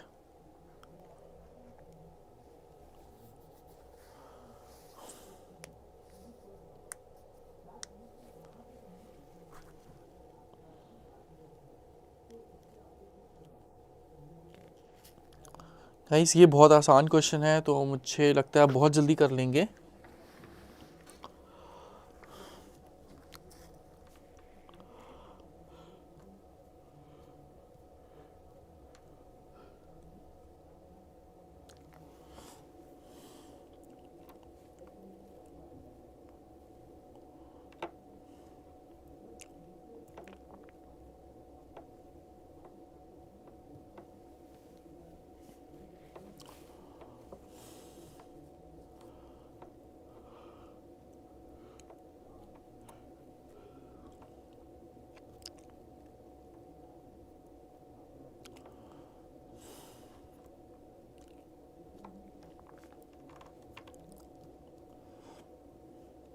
Yes, I think that was one of the easiest questions, right?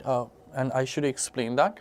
The question says that by selling the burger at 260 rupees per piece, Sameer has gained 30% as find the cost price of the burger per piece. So if it is making 30% profit, so we can say that selling price into 13 by 10 is the selling price, right?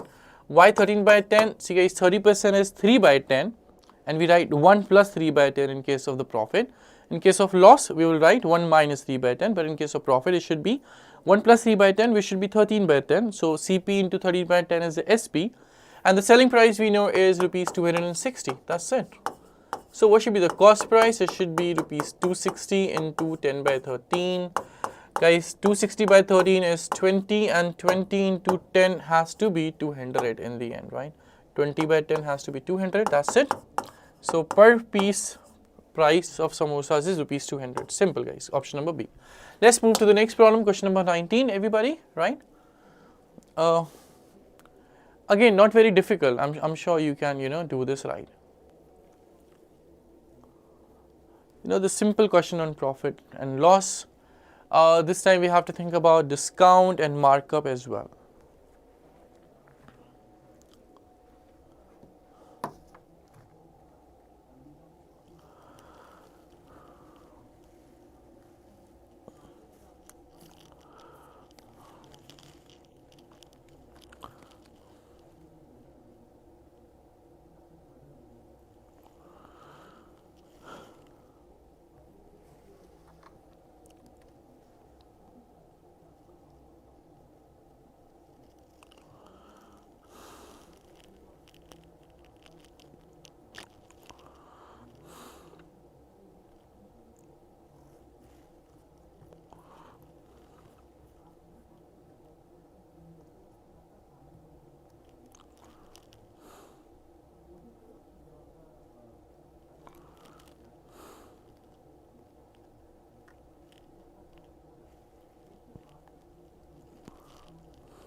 Yes, option C is the fine answer. Yes, let's see how we can do. They're saying that Ghosh Babu, a trader, marked up his good 30% over the cost price, and then he gave the discount of 5%. What was the profit percent of Ghosh Babu in the whole transaction? All right. So Ghosh Babu, being a trader, he does what? He marked up his good 30% over the cost, and then he gave us the discount of 5% as well. Find the profit percentage. So guys, we can start again with the assumption, right? So let the cost price is rupees 100, simple. So what should be the marked price, everybody? The marked price is, see what they have said, he marked up 30% over the cost. So obviously the marked price should be 30% over the cost price, which means it should be 130, right? Next thing is the selling price.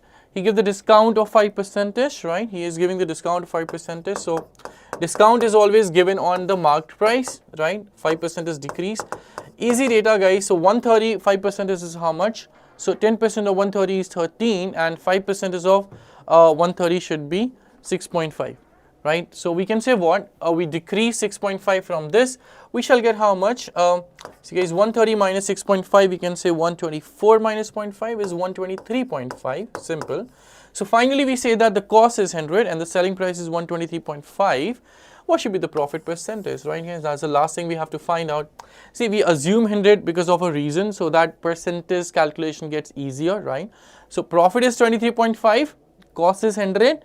So 23.5 is what percentage of 100? Obviously 23.5 percentage, that's it. So we can say the profit percentage is also 23.5 because the cost is 100, right? That's why we always try to assume the initial value as 100 whenever the question is based on the percentage change, so that the calculation gets easier. Alright guys, that was 19th question. Coming to the 20th, again an easy application on percentages. I'm sure most of you will do this right, okay? Just do in the less amount of time.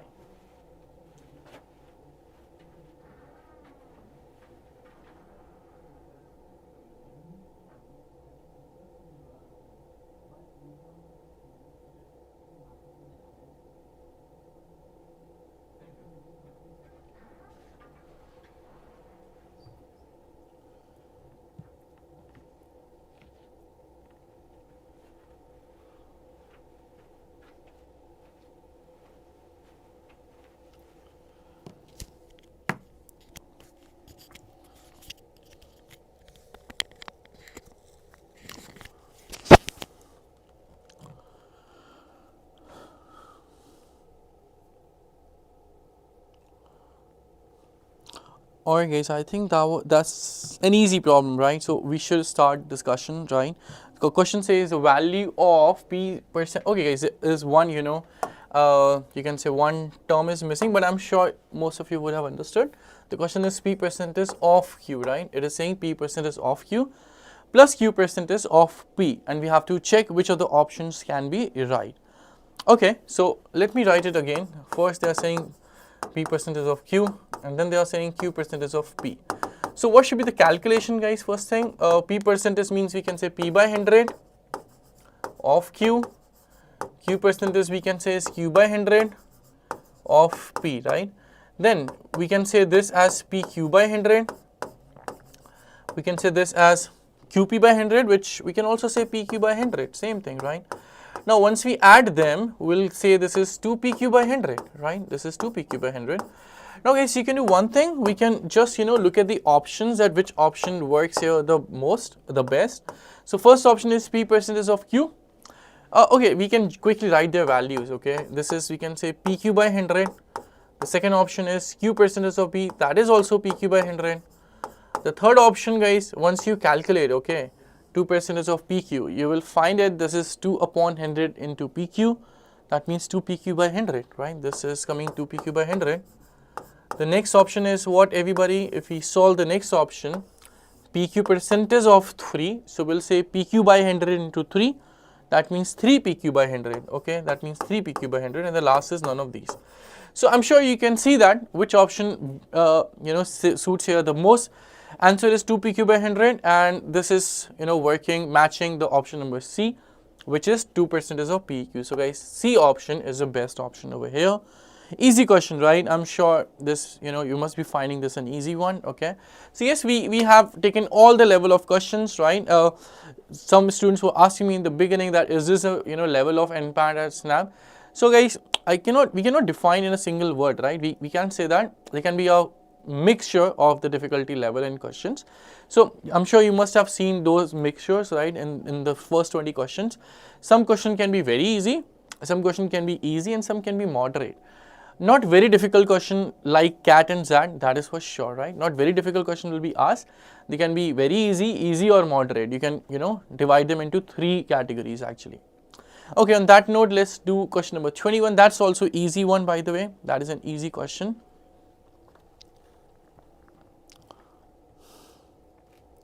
And I'm very happy, guys, you are, performing like this in the class, right? I'm sure, you keep doing the things with the timer, right? Keep solving question with the timer. Your speed will, automatically increase, right? Your speed will automatically increase.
Tanish, I think Anmol sir will message you about this, right? Anmol sir or Akash sir, somebody will message you in the group. Alright, let's try that problem now. They are saying that P is 5 times as large as Q. By what percentage is Q less than P? Alright, simple question, guys. P is 5 times as large as Q, okay? So we can assume the numbers, that always an easy thing to do. P is 5 times as large as Q, so let's say Q is 100. So P must be, we can say 500, right? Now the final question is that by what percent Q is less than P? So P has to be the initial value and Q has to be the final value, right? P has to be the initial value because then is written before P, right? So P is initial, Q is final. P is 500, Q is 100, right? Or you can simplify, we can also write 5 and 1, right? We can simplify by 100, that's also fine. That also is correct in case of percentage questions. So decrease is 4, right, out of 5. 4 out of 5 we can say is 80%, is simple. So the percentage decrease in this question is 80%, is option number D. An easy problem, everybody. Let's try the next question, question number 22. That's, now we start, a bit of algebra, guys. Now we'll start a little bit of algebra from here.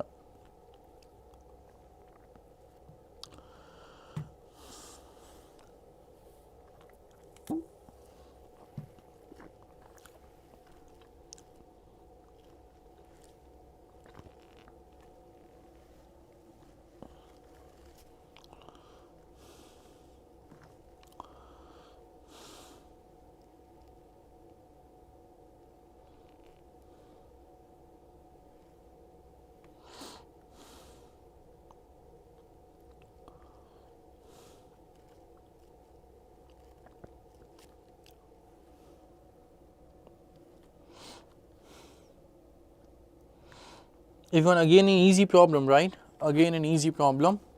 The answer of the question has to be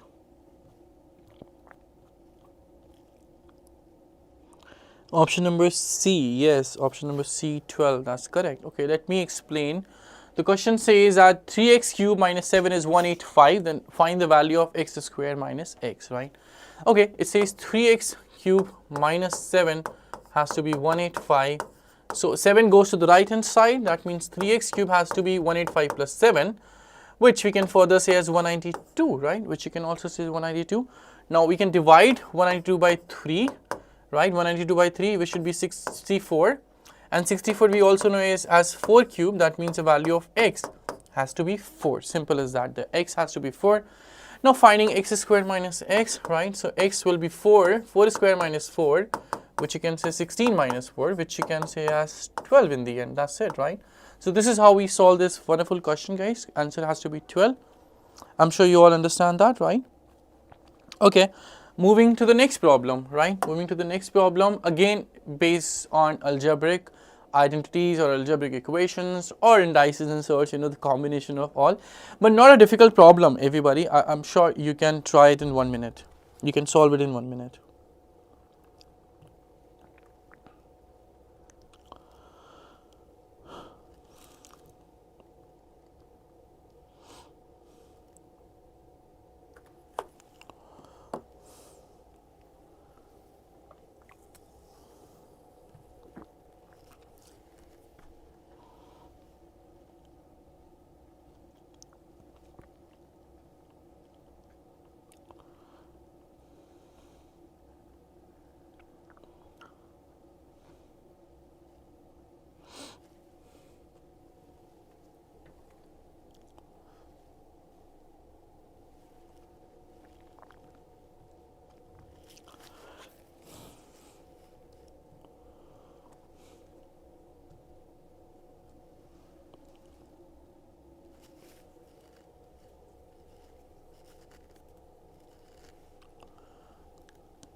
Guys, no answer so far. Okay, maybe you are still doing it. Let me explain. The question says that p raised to the power x is m raised to the power y is n raised to the power z is p. Then find out the value of x into y into z raised to the power m plus n plus p. All right. So we can do one thing, guys. We can actually convert, or you can make a relation between the values of x, y and z, or the powers of p. Let me show you how. Remember, they are saying that p is n raised to the power z, and then they also said that n is m raised to the power y. So I'm just going to put the value of n in this equation. All right, and this will give us what? See, n is m raised to the power y, and then raised to the power z, and we know very basic properties of indices, that power and power should get multiplied, right? Power and power should get multiplied, and we can say this should be m raised to the power y into z. Simple, right? Okay, now everybody, we get the value of what? P in terms of m, or m in terms of p, whatever we can call it, right? Now we can take the value of m from here to put it now, right? Okay, let me write in a single line first. P is equal to m raised to the power yz. Now I'm going to put the value of m from the very first relation we had, right? M is p raised to the power x, putting it here, right?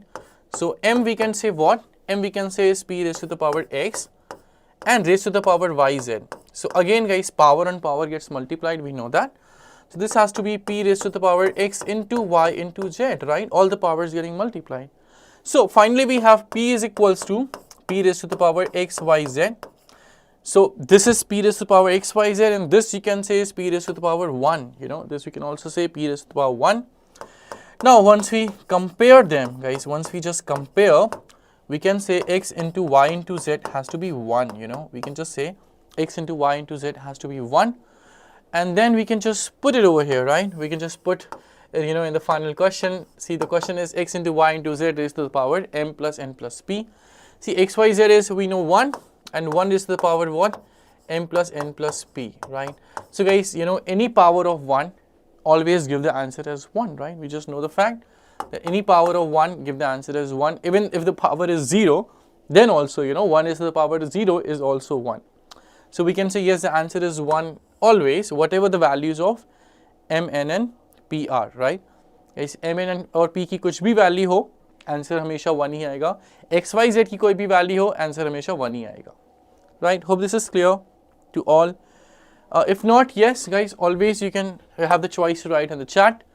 Now we move to the next problem. This one is slightly lengthy, I would say, slightly lengthy in terms of calculation. So guys, give it a try. If you can't solve, don't worry, I will solve anyways. अगर नहीं solve होता है कोई बात नहीं, try कीजिए एक बार. Question is based on probability, by the way.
Okay, guys, I think I should explain. It's difficult and also lengthy, right? And also it has calculation. So don't worry, let me explain that. The question says, find the probability that mark hits the target in the 10 shots of an arrow. So there are 10 shots and you have to find that mark should hit the target in one of the 10 shots for sure, right? And we have to find the probability of the event. The question, also the condition is that if odds in favor of the even shots hitting is 2:3 and odds against the odd shots hitting is 4:1. Okay, first of all, what is the meaning of even shots and odd shots? Guys, remember we have 10 shots in all, right? So the even shot means the second shot, fourth shot, sixth shot, and so on. Even shot means even number shot. Similarly, odd shots means the odd numbered shots, right? Simple. Okay, so they are saying odds in favor and odds in against. I hope you guys know the concept of odds in favor and odds in against. If you don't, let me explain you faster, right? So if they are saying odds in favor of, right? Odds in favor of the event. So that basically means that number of favorable outcomes, okay, number of the favorable outcomes divided by the total number of outcomes, right? Divided by the total number of outcomes. That is the meaning of, odds in favor of the event. Okay, similarly, if you talk about the second case, odds in against, right? So we can discuss about this as well. So odds in against is what? Let me write it here. Odds in against. That means, okay, first I'm telling you the meaning of this. So odds in against of the event, that we can say is number of non-favorable outcomes, right? Number of non-favorable outcomes divided by the total number of outcomes, right? Divided by the total number of outcomes. That's it. Okay, what next? Fine. Everybody, what is the meaning of odds in favor? I have told you already, right? What is the meaning of odds in against? I told you already. Now, what is just given to us, right? This is given to us as 2/3 or 2:3, and this is given to us 4/1. So with the help of this, we can find the probabilities, all right? We can find the probabilities. Okay, this is the probability in the even shots. Remember, guys, this is the probability of even shot hitting. And the second one we can say is the case of odd shots hitting, right?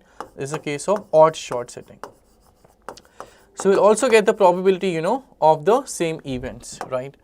Okay, first let's think about the even shots hitting, right? So in even shot hitting, we know that the odds in favor is how much? 2/3. And odds in favor means number of favorable upon the total outcome. So guys, we can say what? If the favorable outcomes are 2, right? Okay, I think I've written one, mistake here. Sorry guys, I need to change it a bit. I've written it a bit wrong. Odds in favor should be number of favorable divided by the number of non-favorable. My mistake. Number of non-favorable outcomes. Okay. Similarly, for the second one, it should be number of non-favorable divided by the number of favorable. Okay. Fine. Now we can say what in first case, if the favorable outcomes are 2, then the non-favorable outcomes are 3. That means the total outcomes will be 2 plus 3, 5. Simple, guys. If favorable, we can say what with the help of the ratio. That means if favorable are 2, then non-favorable are 3. That means a total of 5. So favorable outcomes are 2, then we can say the total outcomes are 5, and hence we can get the probability. So we can say here that probability of even shots hitting should be what? Even shots hitting, the probability must be 2/5. If the favorable outcomes are 2, then the total outcomes are 5 here. 2 plus 3 is 5. Simple. Same in the second case, we can find the probability of odd shots hitting, right? So guys, what is happening here?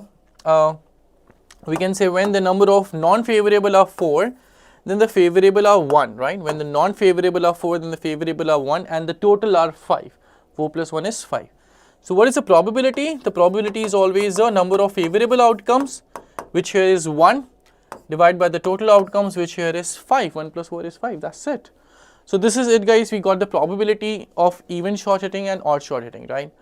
Now coming to the question, they are saying that what is the probability that mark hits the target in 10 shots of an arrow? Guys, mark should hit at least one target in the 10 shots. See, first thing, we do not know that mark is hitting how many targets, correct? Second thing, we do not know that if let's say mark is hitting 2 targets, correct, then which number shots are being correct, that's also we do not know, means the target being correct in the second shot or eighth shot or third shot. So guys, in this way, it will be very lengthy if we solve. So, we, in such kind of cases, we use a method of complementary events, right? The question is to find the probability that mark hits the target. We'll find the probability of mark not hitting the target, and then we'll subtract from 1, okay? I want to do this in the next slide. Just give me some, or I can get some space. Yeah, I think now we can erase this, right? Let's do this here. We have to find the probability that mark hits the target in the first 10 shots, right? Okay, we'll do one thing. We will find the probability of mark does not hit the target. Does not hit the target in 10 shots. And then we'll subtract it, from 1, right? And then we'll subtract it from 1. This is the concept of, complementary events. I'm sure you know that, right? Okay, so let's just find out that mark does not hit the target in the first 10 shots. Let's just find out the probability of this event. So guys, remember the, first shot is being the odd shot, right? So we have found the probability hitting the target, but here we have to, write down the probability of not hitting the target. So that is also easy. Probability of odd hitting the target is 1 by 5. Odd not hitting the target, odd shot not hitting the target will be, we can say 4 by 5, right? Odd shot not hitting the target is, we can say 4 by 5. Again, the complementary events, right? So first shot is not being hit, the probability is 4 by 5. Second shot means the even shot. So for even shot, we can do here again. So even shot hitting the target is 2 by 5. Even shot not hitting the target is, we can say 3 by 5. Right? That we can say is 3 by 5. So even means the second shot not hitting is 3 by 5. Third shot hitting is again 4 by 5 because that is the odd number shot. Fourth shot hitting, not hitting means the even shot is again 3 by 5. So guys, whenever there is odd, it will be 4 by 5. Whenever there is even shot, it will be 3 by 5, right? And we have to do this, you can say 5 times. Alright, so in all, guys, look at this. 4 by 5 is once, twice, 3, 4, 5, very obvious. And same for, we'll say for even number of shot, 3 by 5. Right, so guys, this is what we have to do, this is what we have to do in the end to get the final answer, right? So this is, yes, a bit of calculative, as I had mentioned you in the beginning, right? This is a bit calculative. Now, yeah, we just have to do some, calculation to find the answer, right? Okay, guys, so we can say what? 4 is to the power 5, 3 is to the power 5. 4 is to the power 5 we can say is 256, and 3 is to the power 5 we can say is 243. Divided by, we can say, is 5 is to the power 10, 625, 625, right? And yes, it's going to be calculative, right? It's just going to be calculative. So we can do one thing, that you can do the calculation part later, right? See, main thing is a concept which I'm sure is clear to you, right, guys? I'm sure the concept is clear. You can do the calculation part later on at home. The answer is, by the way, option E. Let me tell you already. The answer will be option E. Once you do this, you will find, right? Okay, that will be the final calculation. So I'm just moving to the next problem, question number 25. In case, guys, you have any doubt, you can write in the chat. In case any doubt regarding this set, please write down in the chat. Okay. And the next question is again on algebra.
Maitri, I think the last question was, difficult, right? Chances are less, okay? Chances are less, but we can't say that it can't be asked, right? Chances are less, but anything is possible. In the end, it's a competitive exam. Anything is possible, but chances are very less. I would say less than 1% chance that it will be asked.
Alright guys, I think I should explain. The answer is option D, yes. The question is asking that if ABC are the three positive integers, means natural numbers in geometric progression in GP, then the roots of the equation are, look at the options, imaginary, equal, rational, real, irrational. Okay. So, the option basically based on the discriminant of the quadratic equation, right? If we get some, hint on the discriminant, we can find the nature of the roots, right? Okay, so we know the points that ABC are the natural numbers in GP. That means we can say B square has to be A into C, right? The basic property of geometric progression, right? Now, the equation equation is given to us ax square plus 4bx plus 2c, right, is equal to 0. Now, coming about the discriminant, which we can say is b square minus 4ac. B is nothing but 4b. 4ac means a into 2c, right? That should be how much? We can say this is 16b square minus 8ac, right? 16b square minus 8ac.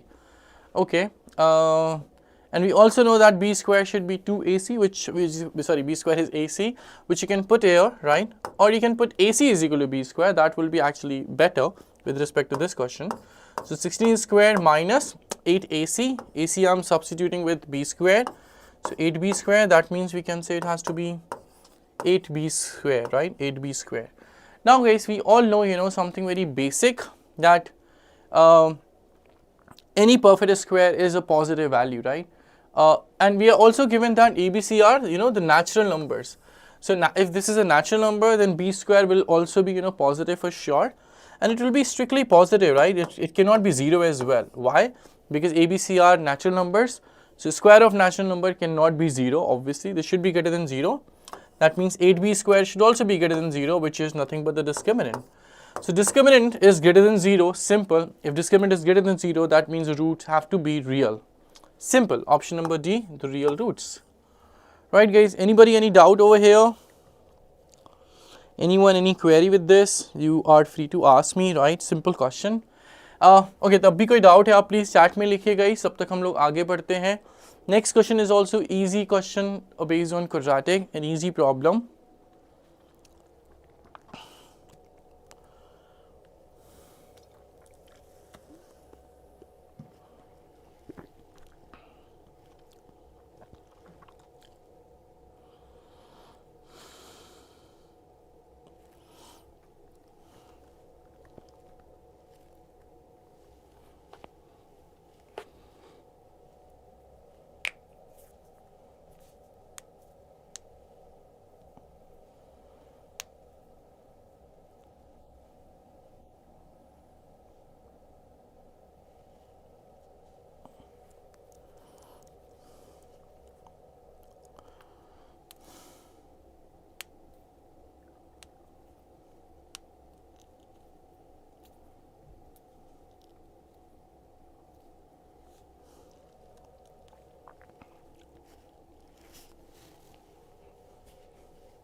Alright guys, hope you got in the answer. It was an easy question, you know. Right, I think I should explain. They are saying that P and Q are the roots of this, then the equation whose roots are this can be or is, right? So first thing, P and Q are the roots of this equation, guys. Simple quadratic equation, you know. I really don't think I need to solve it. Okay, when you factorize it will be x plus 4, x plus 3 is equal to 0. So the value of x in this case has to be, you know, minus 4 and minus 3. And we know P and Q are the roots of this. That means we can say P and Q are minus 4 and minus 3 in any of the order, right? In any order, P and Q are minus 4 and minus 3. Coming to the question now, they are asking the equation whose roots are this. So everyone, if P and Q are minus 4 and minus 3, so what should be P plus Q first? Okay, we can say this should be minus 4 plus minus 3, right? Minus 4 plus minus 3 means the sum of them, which you can say is minus 7. Now they are asking P minus Q. Now here is a small problem, guys. We do not know which value is exactly small p and which is exactly small q. So there can be two possibilities actually, right? Let's say if p is minus 4 and q is minus 3. Second case when p is minus 3 and q is minus 4, right? So the first case will give us minus 4 plus 3 is minus of 1. The second case is minus 3 plus 4 is plus 1, right? Now coming to the question, they're asking the equation whose roots are this, right? So remember the simple, you know, quadratic equation, that is, you know, the form of quadratic equation. You can say that x square minus the sum of the roots into the x plus the product of the roots. Either you can say like this, or yeah, you can say one more thing, right?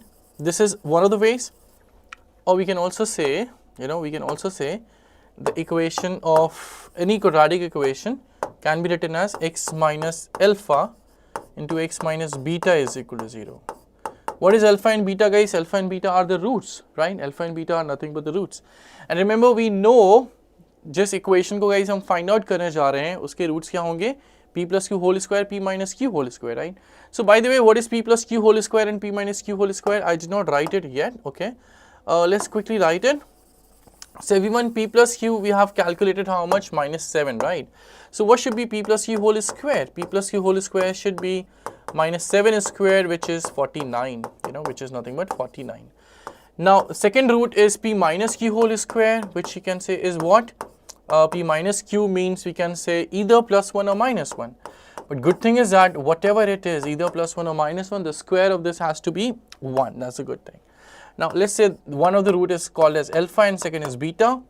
Now we can, you know, quickly find the quadratic equation, guys. You know, again, however you want to do, either you can say x minus alpha into x minus beta is 0, or there is a direct form as well, which I was mentioning, that x squared minus alpha plus beta into x plus alpha into beta is equal to 0. I think in this problem we should do this directly, okay? Remember, alpha is 49 and beta is 1. So alpha plus beta should be 50, right? And alpha into beta has to be 49. That's it. So this is, you know, the quadratic equation, which you can say as option number A in this question. Right, everyone? Simple. Hope that's clear to all. So answer is option number 1, right? Okay, let's move to the next problem, which is also, you know, based on quadratic equations, right? Not a difficult one. I'm sure most of you will do this right.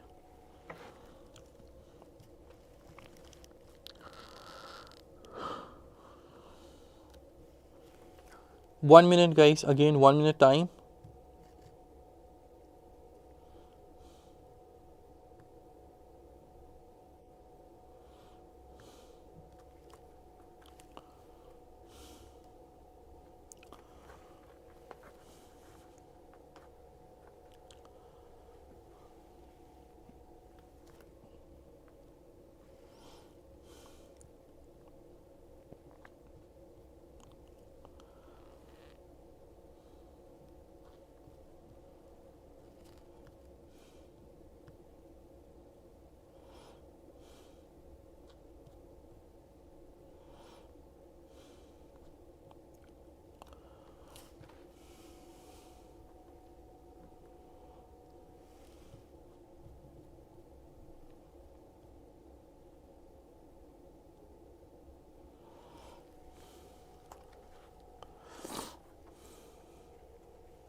Okay, so I think I should solve this now, right? So how can this be done? They are saying that which of the following could be the quadratic equation for which one root is 1.5 times the other root and the difference between the roots is 1. Okay. So we can first assume the roots, simple, right? One root they are saying 1.5 times the other, right? And the difference they are saying is 1. So guys, you can do in a lot of ways actually. First line they are saying that one root is 1.5 times of the other, right? So we can assume the roots as, let the roots are 2p and 3p. Okay. With this, what is happening, that one root is exactly 1.5 times of the other. 1.5 means 3 by 2. So 2p then 3 into 3 by 2 will be 3p, simple, right? So this is how I assume the roots first. Now they are saying the difference between the roots is 1, but they are not saying that which root is bigger than the other, right? Which is greater than the other, we are not given this. So there will be two possibilities, right? They are saying difference is 1. So as I said, there will be two possibilities. One possibility when we can say that 2p minus 3p is equal to 1, right? And the second possibility when we can say what, that 3p minus 2p is 1. As I said, there will be two possibilities, right? So with the first possibility, we can say p has to be minus of 1. With the second possibility, we will say that p has to be equals to 1. So there are two possibilities, right? Now, with the help of this, we can get the value of the roots. Simple, guys. First case, when p is minus 1, the roots will be minus 2 and minus 3. The second possibility, when p is plus 1, the roots are, we can say 2 and 3. Simple. Now coming to the final question, they're asking what the quadratic equation. So guys, you can find the quadratic equation just like the way I told you here, x square minus sum of the root into x plus product of the roots equal to 0, right? Simple way. So I'll do the same thing here, right? Quadratic equation, in the first case, we'll say x square minus the sum of the roots. So here guys, the sum of the roots is minus 2 minus 3, the sum is minus 5. So plus 5x, okay, plus the product of the roots, which is minus 6 in this case, is equal to 0, right? In second case, the quadratic equation x square minus sum of the roots, which is 5, product of the roots 6. So we have two ways of writing the quadratic equation in this particular question, right? Okay, that's why they're asking which of the following could be, right? So which could be the answer, guys? Option C, right? Option C is matching this one, right? So yes, option C is the right answer. I'm sure this must be clear, all of you, right? Not a difficult problem. Let's move to the next one then. Guys, this is actually a difficult question, This one is a difficult question. I want to solve it. I just want to solve it myself, right? Okay, the question says that how many 4-letter words can be formed by using the letters of the word arrange, all right? By using the letters of the word arrange, okay? So, they're asking that we just need to form, the 4-letter words, okay? The letters which we have here in the word arrange, 7 letters, but yes, out of them we have some similar letters as well. For example, A is written, twice, R is written twice. Any other one? R is written twice? No. N is written once, G is written once, and E is also written once, right? So guys, the question is that we only have to form 4-letter words, right? This is also a thing. We do not have to find 7-letter words. See, in question we have 7 letters, but ultimately we have to form 4-letter words. That's why the question becomes a trickier one, right? But it will be interesting for sure. See guys, there will be a few scenarios which we have to understand, right? First scenario, when let's say all the 4-letter words, when all the 4 letters are distinct. Okay, when all the 4 letters are distinct. This is what I was actually talking, right? There will be a few scenarios. The first scenario, when all the 4 letters are distinct. The second case, what? When you'll say that when we have 2 pair of same letters, right? 2 pairs of same letters. Pair itself means 2 letters, right? So 2 pairs of same letters, so 2 into 2 will be 4 letters, right guys? So this is one scenario as well. I'm sure you agree with me, right? Then there can be one more scenario. I think I can write it somewhere else. Maybe I can write here, yes. So the third scenario will be that 1 pair of same letters, and then we'll say 2 two distinct letters as well, right? We can also say two distinct letters. Okay, two distinct letters, simple. So this is the third case. Now the fourth case will say, all the four distinct letters, right? All the four distinct letters, right guys? So this is how, we have four cases to, work on this particular question. Now we'll be working each and every case one by one. First case probably the easiest, all the letters are distinct. Okay, did I write the same case already? Yeah, I think I have written the same case already, sorry guys. Then what should we do? All four letters are distinct, two pairs of the same letter, right, and one pair of the same letter, and one pair of the same letter, and two distinct letters. Can we have any more case? Doesn't look like, right? Yeah, I think we have only three cases, correct. I think I've written this, twice, case number 4. Let me erase this.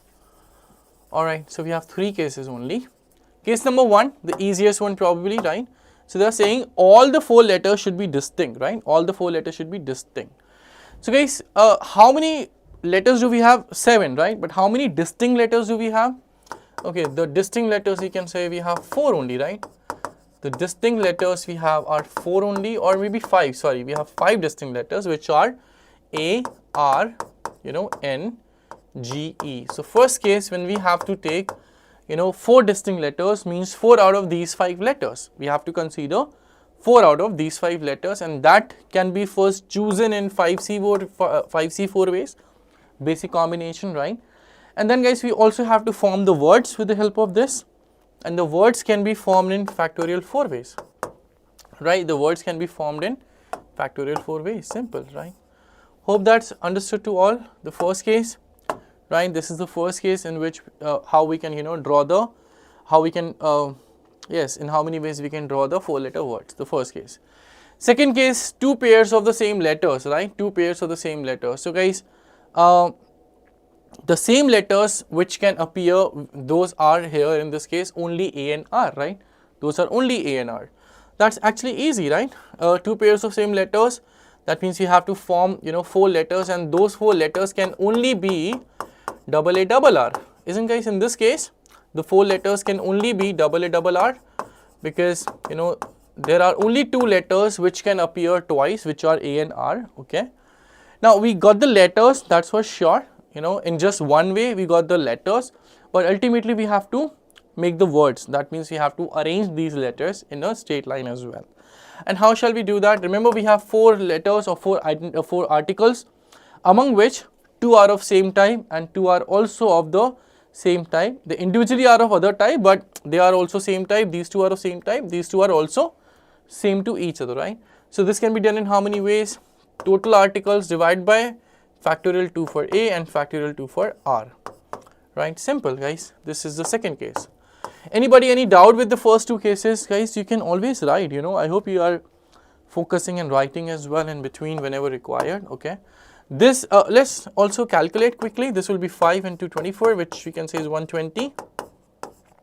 The second case is 24 by 4, which you can say is 6. All right, now coming to the last case where I said that one pair of same letters and 2 distinct letters. We can do this here, in fact, one pair of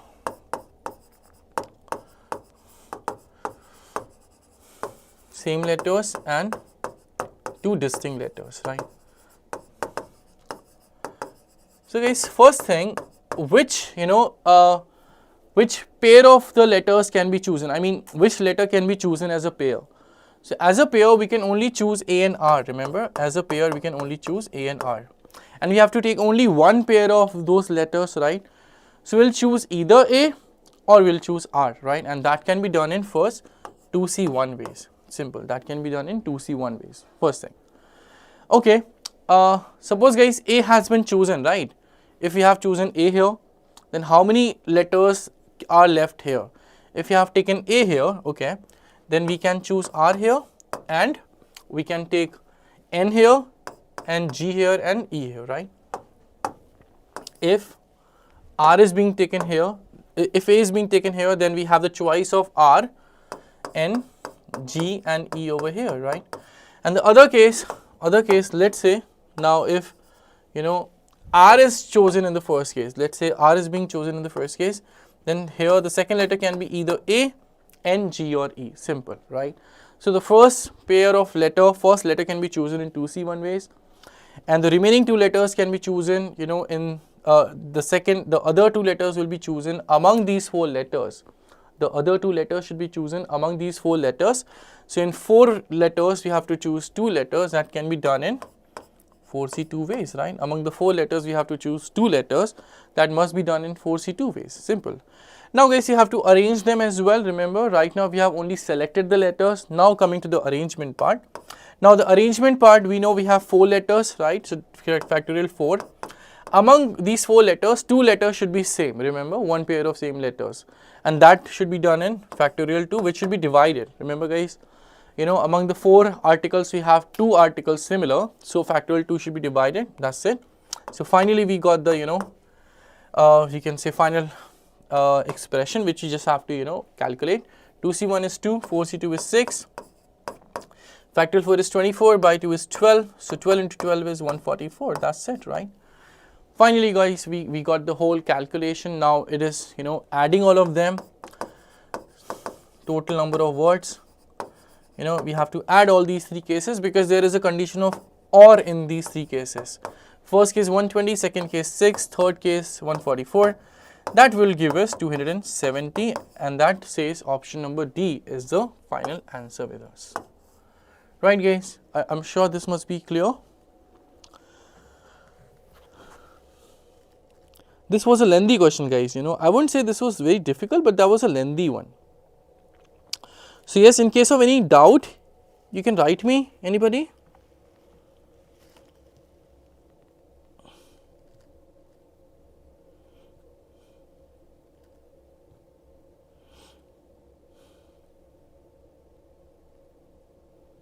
Anybody, any doubt? That's great, there's no doubt. Then we shall move ahead, right? Let's go ahead guys. The next question is again, you know, basic from, you know, quadratic equation or inequalities, right? Equation inequalities, not quadratic, sorry. I'm sure you will do this right, okay? I'm sure you will get it right. Everybody try this.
Alright guys, I hope you got the answer.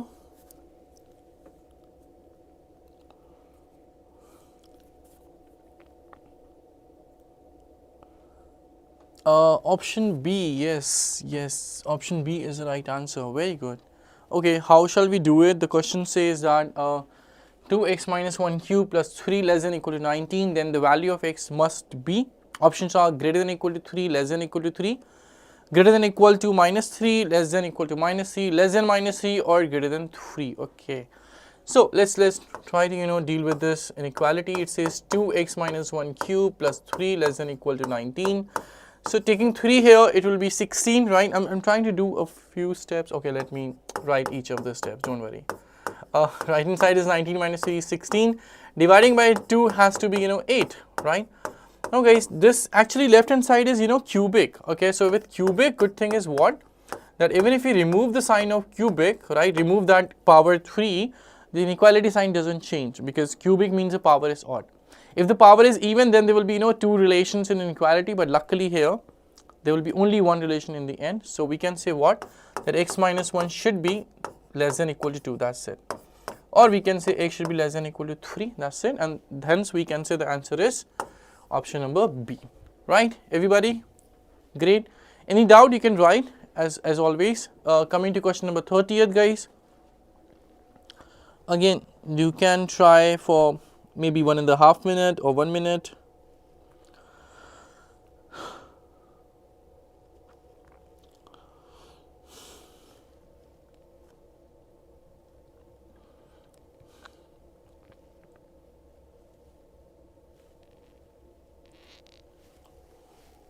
You should just know the basics of modulus, guys. To solve this question, a basic of modulus is required.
Alright guys, maybe I need to solve. The question says that if modulus of 3a plus 7 is less than or equal to 2a plus 12, then we need to find the range of a, as shows the options, right?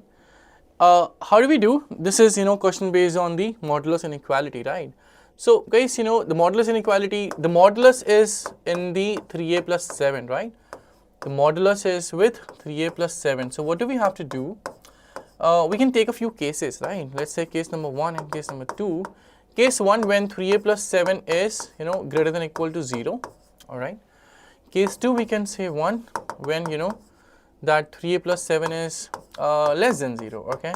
When guys this is greater than or equal to 0, so it should open with a positive sign, right? That means we can say 3a plus 7, right, less than or equal to 2a plus 7, 2a plus 12, sorry. And when it is negative, it should open with a negative sign. That means we will say minus 3a plus 7 is greater than or equal to 2a plus 12, right? Okay, at the same time, we have to remember, the conditions which we have taken in the beginning. Right guys, हमें ये भी ध्यान रखना होगा कि हमने क्या conditions ली हैं. For example, यहाँ पे 3a is greater than minus 7 and a is greater than or equal to minus 7 by 3, right? Similarly, in the second case, 3a is less than minus 7, that means a is less than minus 7 by 3, right, like this. Okay, now what we can say here, 2a goes here, this is a, and 7 comes here, which is 5, simple. In this case, again minus 3a minus 2a is minus 5a, greater than or equal to 12 plus 7 is 19. That means a should be, see guys, I'm going to divide it by minus 5. So whenever we divide or multiply by minus in inequality, the sign of inequality changes. So this will be minus 19 by 5, right? So these are the results in both of them. But at the same time, I told you that we have to cross check with the conditions, which we have taken in the beginning, right? So for the case number 1, the condition is that a should be greater than or equal to minus 7 by 3. And luckily a is coming greater than or equal to 5, which is definitely, greater than minus 7 by 3. So this is, we can say, a perfect case or the correct case. Second case, guys, a is less than minus 7 by 3, and this is given what? Minus 19 by 5. So is this correct or not, right? Is this satisfying or not? Okay, this is in fraction. So this you can say is 2.33, and this you can say is minus 2.33, and this is minus 3.8. So yes, guys, the values which are less than minus 3.8 are definitely less than minus 2.33 as well. So this is also, you know, a perfect, you know, inequality, right? This is, you can say, satisfying the condition of the case. If in case, you know, they are not satisfying the condition of the cases, then we take the, either we take the intersection or we just avoid it, right? We eliminate it, right? We basically eliminate, right? If it doesn't satisfy the condition, we have to eliminate. Okay, so finally we got two answers, right? Among these two, you know, there's a condition of or. So we'll say that answer is either this or this, you know. The answer is what? A we can say is greater than or equal to 5, or A is less than or equal to minus 19 by 5. So finally, what is the best option, everybody? The best option here is option number D, right? Everyone, I'm sure you understand that. The best choice we have is option number D. Right, I'm sure you all agree with this, right, everyone? The next problem is, okay, which is the next problem? Just a sec. Yes, let's try to do the next problem now, which is 31. Again, interesting question, everybody. Basic numbers, basic inequality. I think 1 minute can be sufficient. 1 minute must be sufficient for this.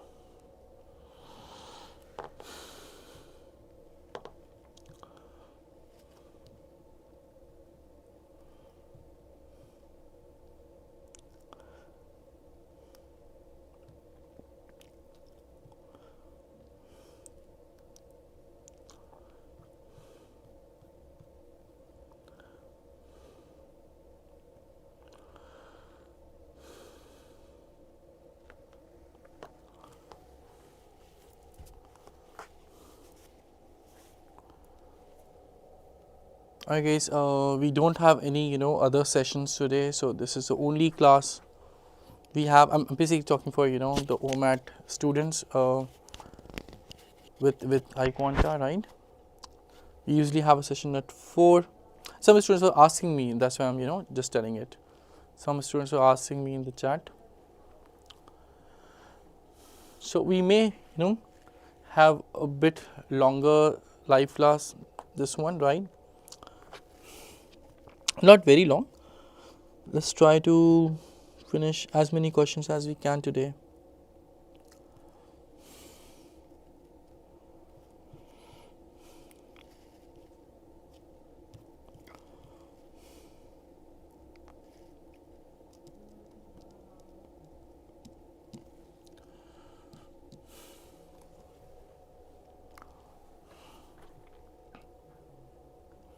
Alright guys, how do we solve this? Again, a good question of inequality, right? The question says x is an integer, under root 192 is less than x root 12, and x upon root 12 is less than root 12. Which of the following can be the value of x? Can be. Okay, let's write both of them. First they are saying 192 under root is less than x root 12, okay? And second they are saying x upon root 12 is less than root 12, right? Okay, so we can interchange them, so we can say x root 12, you know, should be greater than root 192, number one, okay? And second thing we can say what? We can directly, you know, cross multiply them. See guys, I told you, you know, a few minutes back as well, that when we multiply or divide the positive numbers, both the side of inequality, the sign of inequality doesn't change, okay? So here we can say x should be under root 12 into under root 12, which you can say is equal to 12. That means x should be less than 12, right?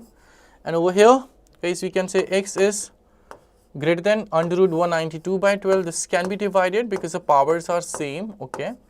And what is under root what is 192 by 12? That should be 16.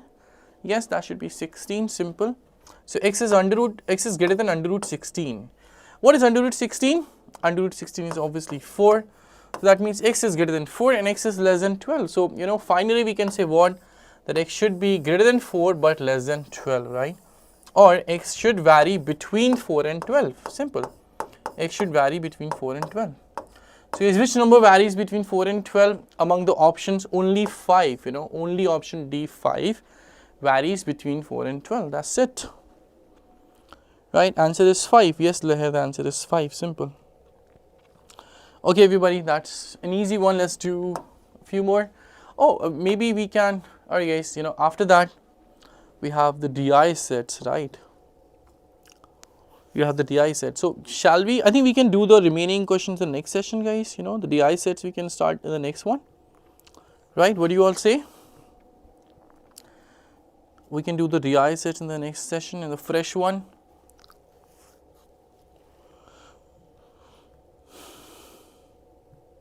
Right? Okay, so this is, all for this session. I'm sure you guys, got to learn a lot. We practiced 31 question in the end, right? 31 good quick quant question. And, as I said before, these are the one of the previous year questions either, or, similar to one of the previous year questions of NMAT, because we have taken it from the OG source, right? Official guide of NMAT, right? So this is all for the day. I'm sure you got to learn something.